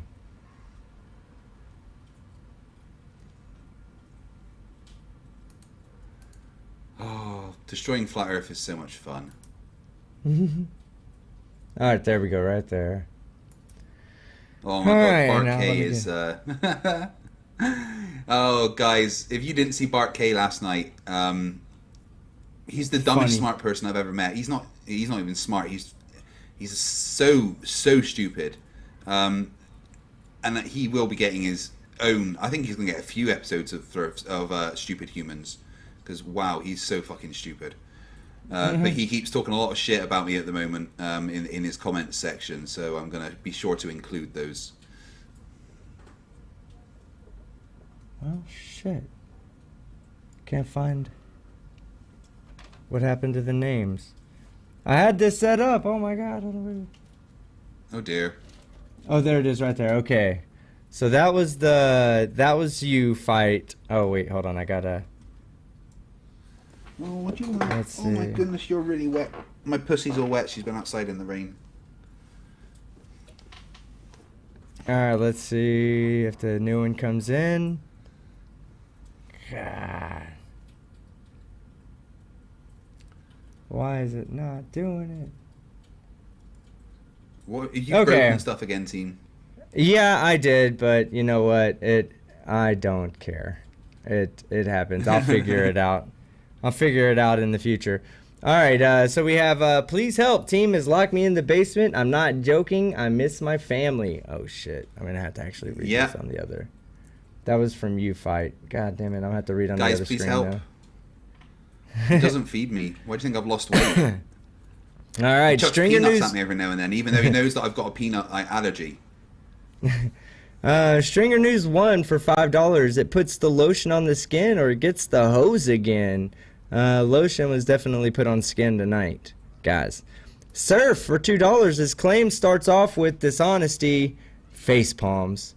Yeah, there's I just those manuals I don't think really support his claim. I know he wants them to support his claim, and I'd have to look more in No. depth into it to see exactly what it was talking about. But I like I said, I don't think that he knows what he's talking about. Let's see. Betsy Klein for $5. Team, you're the only one we can hear. Please fix it. I did, and I'm sorry. It's because I had a plug-in on my. Oh God, you don't want to just hear him. I had a plug-in on my name or on my channel, but not on theirs, so it's making me louder than them. But I fixed that. Thank you for pointing it out. Volis for $2 at Lorenz. What does it drift in that way at all, or why does it drift in that way at all? And I think after looking at the manual, I see what it's more explaining, because it was when it said there was zero drift going north to south. When you're talking about zero drift going north to south, you really mean a fall off. You know, it's not drift. Well, at least when it was talking about the fall off. Going north to south. There is no fall off going north to south because the earth rotates west to east. Yeah. All right. The Athens 619 for $20. The Verrazano Narrows Bridge The Danyang Kumahan Grand Bridge, for $20, I'm sorry, and the Golden Gate Bridge were built with Earth's curvature. So your claim that real-world engineering debunks your claim, and you sit on,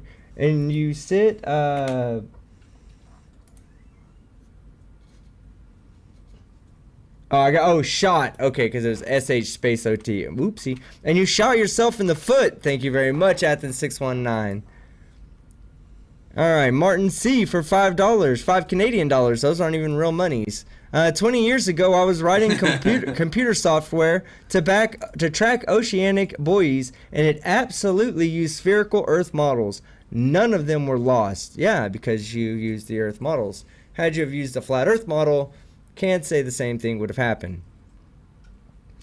Greg Diasiata for 5 Aussie dollars. Hey, Mr. Flurfer, explain why a flame changes in height and turns into a dome in microgravity. Let's see if your mass density theory holds up there. I would have loved to have asked him that. In fact, next time we bring him on, if you'll just tag me and remind me, I will be sure to ask him that. Let's see. Flattened destruction for $2. We didn't jump ahead. You misquoted the manual. Yeah. Or we don't. We didn't jump ahead. That's right. We don't jump ahead when people misquote the science or the shit they're presenting. We have to address it. Thank you, though, for pointing that out. Glober Chris, a new member. Woohoo! Everybody out there, if you're a member, go ahead and flash those emojis around. I like the meat tube tonight. I like Nathan Thompson going to jail tonight. And I like the Mankini tonight, so play with them as you wish. And Monkey Cat Pat upgraded her membership, or his membership. I don't want to assume rules here.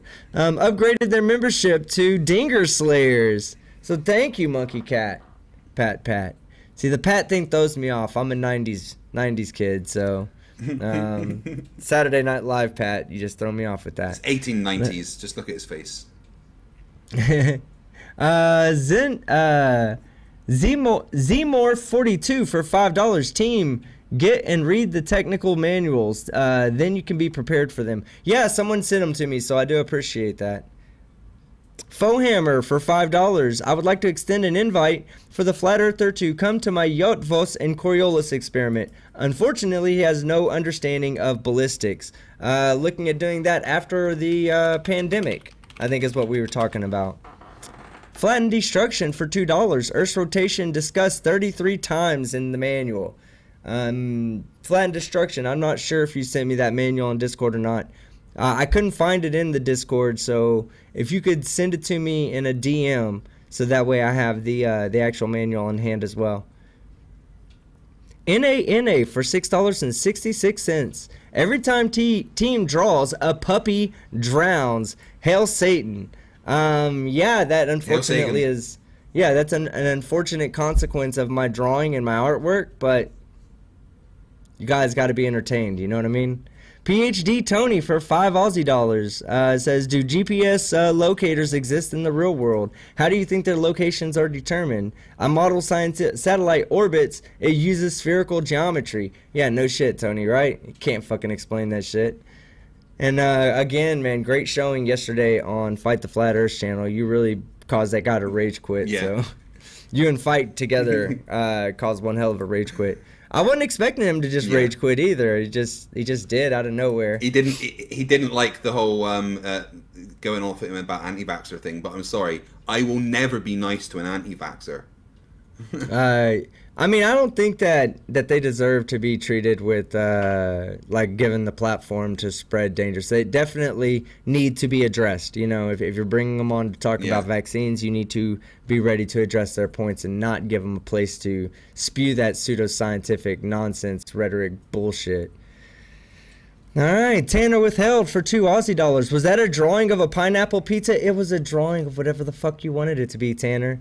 And if you were hungry in the middle of the debate, you could have always pressed pause and went and grabbed yourself something to eat. So I don't want to hear it.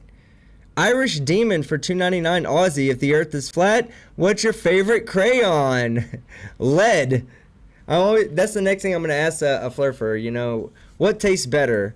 Red crayons or lead crayons, you know? Joey Fletcher for $4.99 with no super chat. Thank you, though, very much.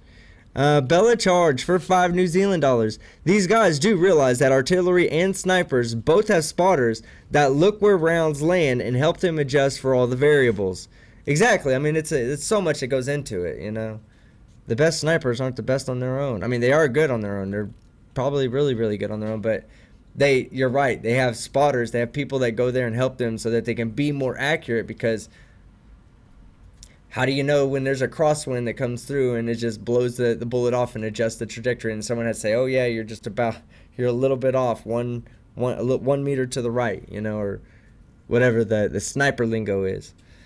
Raza 43 for $5. I think he is talking about barrel twist rate and rotation of the projectile. That is what those calculations seem to be. This weapon's twist rate. Yeah, yeah, which is something I brought up because he didn't give us the whole context. He showed us 2 lines out of it and said, okay, see, it always goes to the left. Wait, hold on. Why does it say that though? Okay, I agree. It says it. But why does it say it? Like, give us the whole document so we can see exactly what it's talking about. And it was exactly what it's talking about. It's just talking about the Magnus effect, or the effect that it from the rotation on causing the bullet to drift one way versus another. Let's see. Tanner withheld for 2 Aussie dollars. Is that Sean or the voice of God? I think they're one and the same. Both. Yeah. Yeah. I think the only person. When have you ever seen the voice of Morgan God and Freeman. Sean in this? When have you ever seen the voice of God and Sean in the room at the same time? You haven't. It's as simple as that, really. Even I question that they're not the same people. Irish Demon for $2.99 Aussie. Rotation isn't the variable. Relative position is. I'd have to know what you were talking about on that. Oh, Kitty Cat's joining us. Sorry. I'd rather pick her up instead of letting her just climb up my leg any more than she already has tonight. Bella Charge for 5 New Zealand dollars. Flurf, explain why I can see and feel the rotation after half a bottle of whiskey. This is repeatable by a lot of people, I'm sure. I have done that experiment before, Bella. Very repeatable, inexplicable. Earth fucking rotates. And the funny thing is depending upon how much I've had to drink, it rotates at faster amounts, and sometimes in more than just one direction. Sometimes I have to lay down on my bed and put one foot on the floor just to make sure the earth doesn't leave me. That's happened before. Alright, Bella Charge for 5 New Zealand dollars. In theory, an F1 car at 180 kilometers per hour can drive upside down because it creates that much downforce. Yeah, that's what we were talking about, the downforce in the car. I mean, there's reasons why people spend millions of dollars to make their cars go as fast as possible and make them so aerodynamically fucking fine-tuned to be able to fly around the tracks and not fly off the tracks. All right, Robert Williams, and this is something I caught, but I was like, Really? We never really talked about it, but I caught it when he said it. Robert Williams for $1.99, 96 feet over 12 miles. 12 miles is 63,360 feet. That's how long it is. It's nuts. Alright, Bella Charge for 5 New Zealand dollars. Hey, goddamn Flurf. You Flurf, where's New Zealand on the map you claim exists? It exists. I'm sorry, Bella, I fucked that up big time. Hey, you goddamn Flurf, because it says good, not God, that's why. Hey, you goddamn Flurf, where is New Zealand on your map?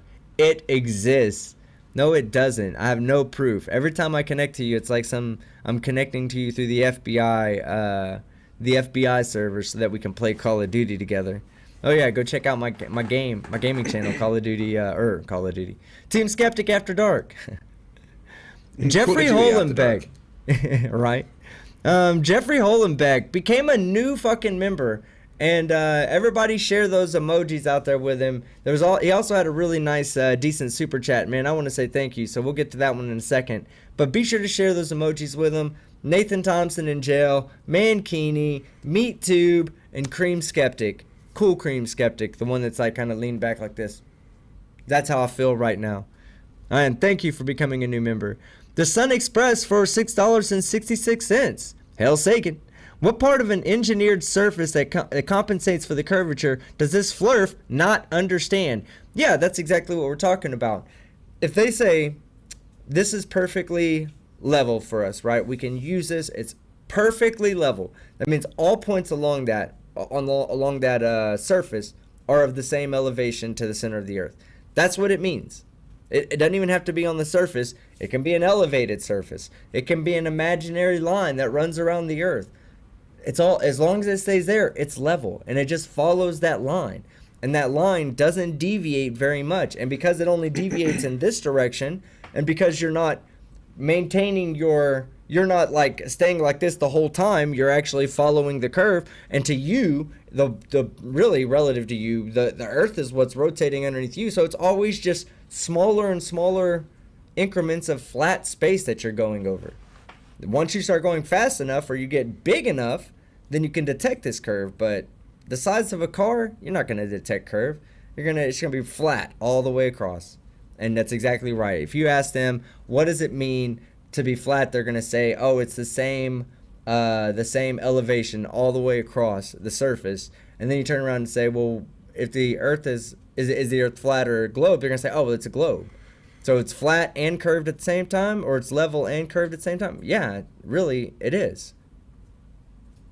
All right, let's see. Rachel O'Daniels for 5 Aussie dollars. Wished I could stay, but gotta do stuff. Have fun, everyone. Thank you so much, Rachel. Oh, shit, I almost called you Rachie. Thank you so much, Rachel O'Daniels. I truly appreciate it. I'm so glad that you were able to stay with as long as you did. Jeffrey Hollenbeck for $50. Thank you so much. They know nothing and know it. Put your money where your mouth is, coward. God, I wish I would have read that while he was here. Okay, maybe he'll go back and watch the whole thing to learn about his follied ways. Robert Williams for $4.99. Oops, let me get this. Dude, I dug out a 1967 U.S. Army guide written at the Aberdeen Proving Grounds, declassified in 1981, and still hosted on a .mil domain. Give your source. Yeah, thank you so much for that. That was such a fucking... That was you, Bob Will. Thank you so much. I appreciate that. Rob Montgomery for $5. And I'm going to keep that on hand because that's an absolute excellent source to cite. Rob Montgomery, $5. A big thank you to all the flat earthers who continue to prove that the earth is, in fact, a fucking globe. Abso-fucking-lutely, Rob. Thank you so much for your donation. Thanks, Bob. Yeah, thanks, Bob. Let's see. Sleepy Dan for $2. What does Flat Earth Santa say? Po. Oh no, it's po. Yes. Po. I don't know if he's a po. I think he's just a confused. No, originally trust I me, thought so. He's just a dumbass. I think he's a confused individual. Extremely confused. Huge arse for 5 Aussie dollars. Lawrence is the new Ranty. Everywhere he points, he shows globe proof. That is true, though. He is doing really well at presenting globe evidence for us. Yeah, I appreciate that for him. Thanks. God's auditor for $5. What credentials does he have to evaluate or even understand any engineering? He keeps saying the engineering says, but doesn't seem to get it. Yeah, he didn't fucking get it. Hopefully he learned a little something. Hopefully. The Sun Express for $5. Happy birthday, Sean. We share the same birthday. Happy birthday, Sun Express. You share the same birthday as the voice of God. How nice is that? All right. Excuse me. All right, $10 from Diabetic War Slug.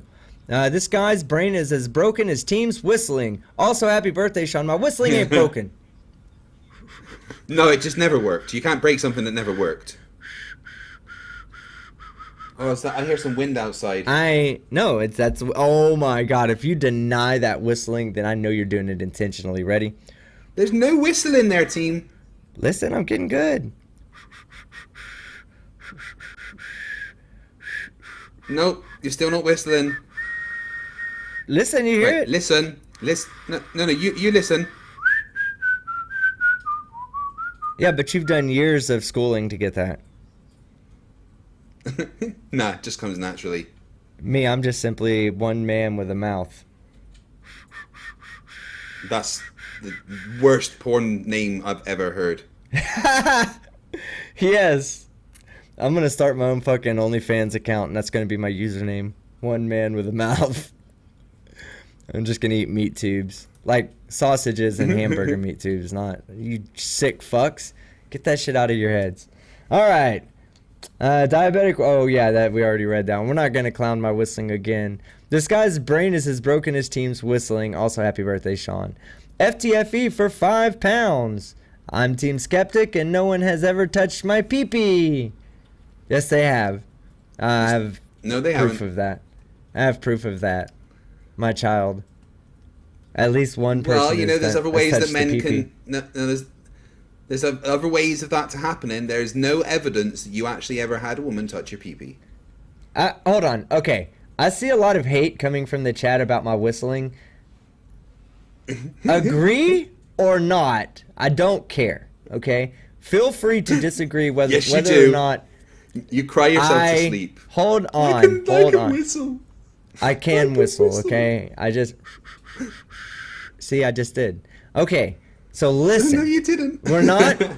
We're not going to ask the chat to lie to me. We're not going to say, is that a whistle? We're just going to ask, put 1 in the chat if I'm getting better, or put 2 in the chat if I should give up. Let's see what the chat has to say. Stop spamming the goddamn numbers, fight. What was it? One for if you can't whistle, 2 for give One, up? no. 1 is if I'm getting better, and 2 is if I should give up. Look at the love. Ones. I'm ignoring everything that's about to come out of fucking fights. Look at these 2s. Hey, somebody please take down the name and number of the people who are saying 2, deleting them from the Christmas card That's list. everybody. No, it's not. It's you and Glass Monster. If you 2 guys think that I should give up, then that's just driving me to go harder. Christopher, you son of a bitch. 2. There, Commander Darklight. Brainy He has my says back. 2. Brainy's dead to me. Commander Darklight said 1. Oh god, it's moving too fast now. I should have turned on slow mode for this. Slow mode doesn't affect me. You're right, it doesn't. But look at this. Oh my god. These guys. 1's win. I'm going to continue my quest to whistle. And then, let's see. Oh, I should have whistled happy birthday for Sean. But okay, I'll get him next time. No. I'm sure he'll be wanting it. Alright, Hestafir want it for after you try it. $4.99. I'm watching too much. I'm accidentally emulating Team's accent while talking to people. Oh, that's awesome. No, keep going. People love my voice. They say my voice is super sexy. Be careful. All the women will become running after you. The plot hole for $2. Fine. Take my money. Vegemite. Yeah, I have not forgotten. My Vegemite is in the fridge right now waiting for that dreadful day that we test the waters. Rampant for 2,500 claps. How possible would it be for Flurfs to make a radical, violent political party and take the U.S. using an army, burning books, killing dissidents, etc.? I don't know. They don't have enough people. They don't have enough people in their Or intelligence to organize that. Yeah. Plus, like, think about it. Anybody in the southern hemisphere could never get together. They'd always miss each other. So not very possible, Rampant. Commander Darklight for, let's see, what is that? $30.99 Aussie dollars. Aussie. Oi. There you go, baby. Here's some money. Not sure why. I just can't help it. And like I said, I don't know if you were here for the very beginning of this, Commander Darklight, but I announced that you had donated towards my Go XLR Mini, which the donation link is in the chat or in the description if anybody wants to throw a little bit of money towards it. But I wanted to say thank you very, very much for your donation, man. You've been awesome. You're always in the chat when I'm playing video games, harassing me, making the explosion sounds and all that shit, and I do appreciate it. Bella, you're maybe one of my favorite Kiwis. Planar Walk is top 15. Bella's somewhere in the top 10 million. Wait, I don't know how many people there's live more there. than 15 people in New Zealand? Exactly. But thank you so much, Commander Darklight. I appreciate it, man. Let's see, for $5, Big Kid. I seem to miss when Flurfs are on. Wanted to show my kids, Ella and Sean, some idiots. Well, tell Ella and Sean that Team Skeptic said hello, and that I highly encourage and them FTFE. to. And FTFE, we both said hello from the Science of Satire crew, and we encourage both of them to get degrees in astrophysics or some kind of become astronauts, you know, do something for humanity that flat earthers will never do. And call them idiots while you're doing it. Rob Montgomery for, what's that, 619. Fight the small shirt. Team Skeptic 2020. Wait, is he talking about me or you? Because I don't even struggle with adult smalls. I struggle with child mediums at this point, guys. That's where my level of Skeletorness has gotten to.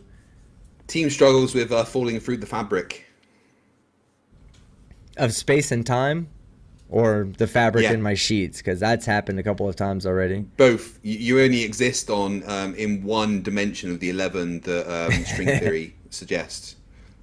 Right? The Athens 619 for $5 with as many times as times level has been said. Surprised Bev hasn't showed up. Yeah, surprised too. He could have showed up. He's blocked on my channel because we don't let this type of harassment. Yeah, doxers are pieces of shit. Bella Charge for $2 New Zealand level. I think that that was in regards to the ball at the time, the cue ball. Flatten Destruction for $2. Team, how do I get my wrench back? The only reason I dropped it from you was because I think you were deleting messages on accident. So just say something in the chat and I'll get you. Be sure to tag me. Adrian Clark, 12-year-old girl clothes. Team Skeptic. Oh, come on, Adrian. It's not that fucking bad. These are not girl clothes. These are men's mediums, I think. I don't know. They don't feel too much like a blanket on me, so they probably are mediums. But yeah, tag me Flat Destruction. I gave you the wrench, but I just took it away because the two comments that were left, I don't think either one of them were angry comments, so I don't think you meant to do it. Bella Charge for $5 New Zealand. Everyone to mess with Fight, let's unsub so he can't make the 40K before Friday. No. Then resub after that time is come and gone. Yes, Bella, I agree with that. I agree with that statement wholeheartedly. No, don't. It says there's 117 to go. Don't do that. NA for $2. Don't punish Sean with your whistling. Don't tell me what to do, NA. Just because you said don't do it, that's probably going to happen now. Johan Roderick for $1.99. Meat tubes were planted by the New World Order. Johan, I need to actually speak with you about a couple of things. All right. I'll contact you immediately following this, just by chat. All right, Fight. Another show, another night. Time to go to sleep. Always Do you fun. have anything you want to say? Oh, yeah, it was a lot of fun. I'll have my new video out on Thursday. And then Friday starting at 10 a.m. I'm going to be live for 40 hours.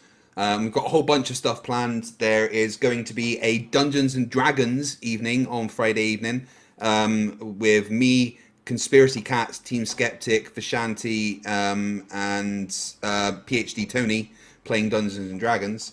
Then there's I'm going to have Area Black Site 69 take over the channel for a bit on Saturday. I'm going to be building the Lego ISS with my son.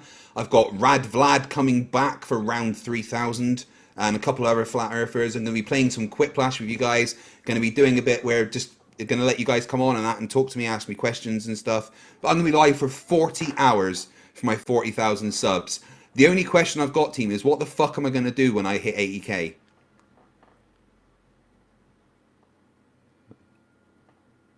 Oh, whoops, the mic was off there. Well, the world's probably going to be over before then, because that's what, 30, 40 years away from now?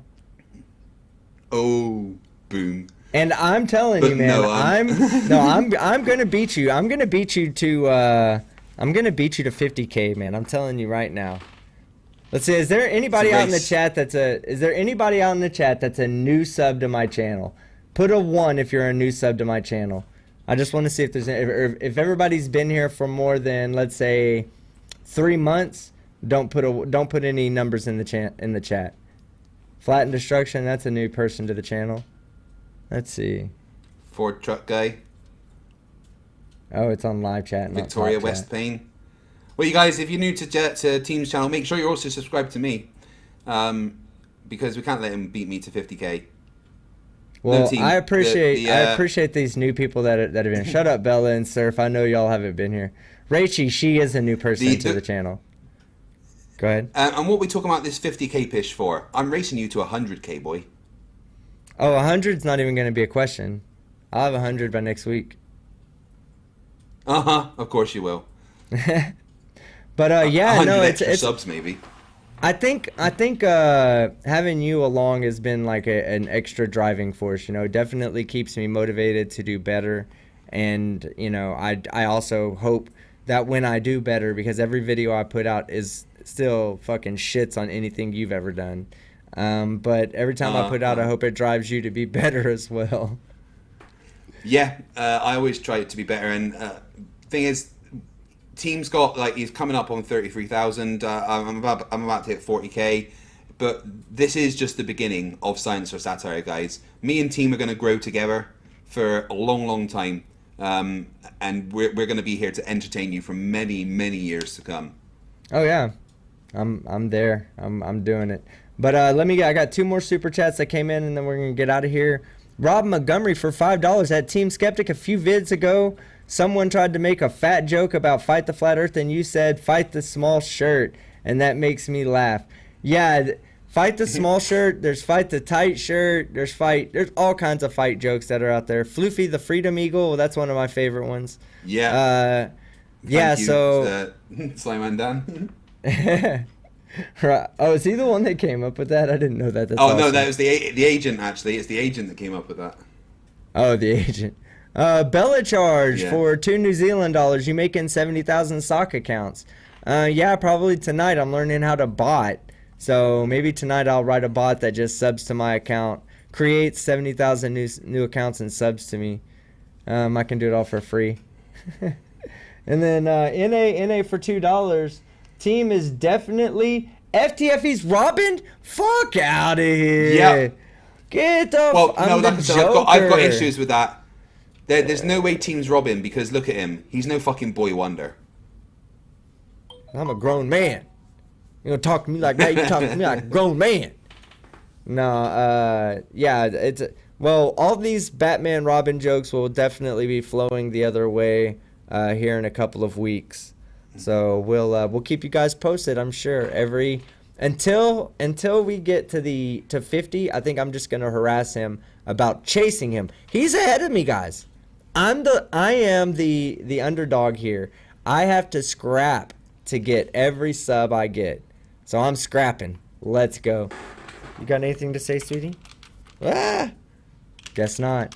All right, guys. Fight. It's been a pleasure. Everybody out there, thank you As so much. always. If you're able. Oh, one more super chat just came in, I think. Hold on. Oh, yeah. Hold on. It's about to come in. Bella Charge for $2 New Zealand. FDFE has the boobs to be Wonder Woman. He absolutely fucking does. Oh! I think that's a perfect way to end this tonight. But thank you, everybody. Thank you for all the super chats, especially for a couple of the larger ones today. Bella Charge, man, you're a wonderful individual. I thank you for the support so much. Commander Darklight, I appreciate the support so much.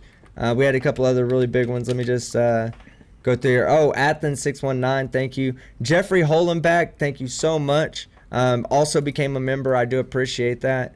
Ilya Moon, big supporter of the channel. Stringer News 1, big supporter. Thank you all for becoming members, for supporting the channel the way you do. Like Fight says all the time, we can't do it without you guys. You know, this is fun. Of course we could do it, but it would be a lot harder for us to be able to balance a full-time job along with full-time streaming and content creation. And we, you know, getting new stuff to make the production go smoother is, you know, it couldn't be done without help from the community. I think I got one more super chat that just came in. Said, thank you for saying my last name right. Boom. What can I fucking say? I'm a goddamn genius. That's what I can say. I'm also Team Skeptic, and I'm fucking out. Peace.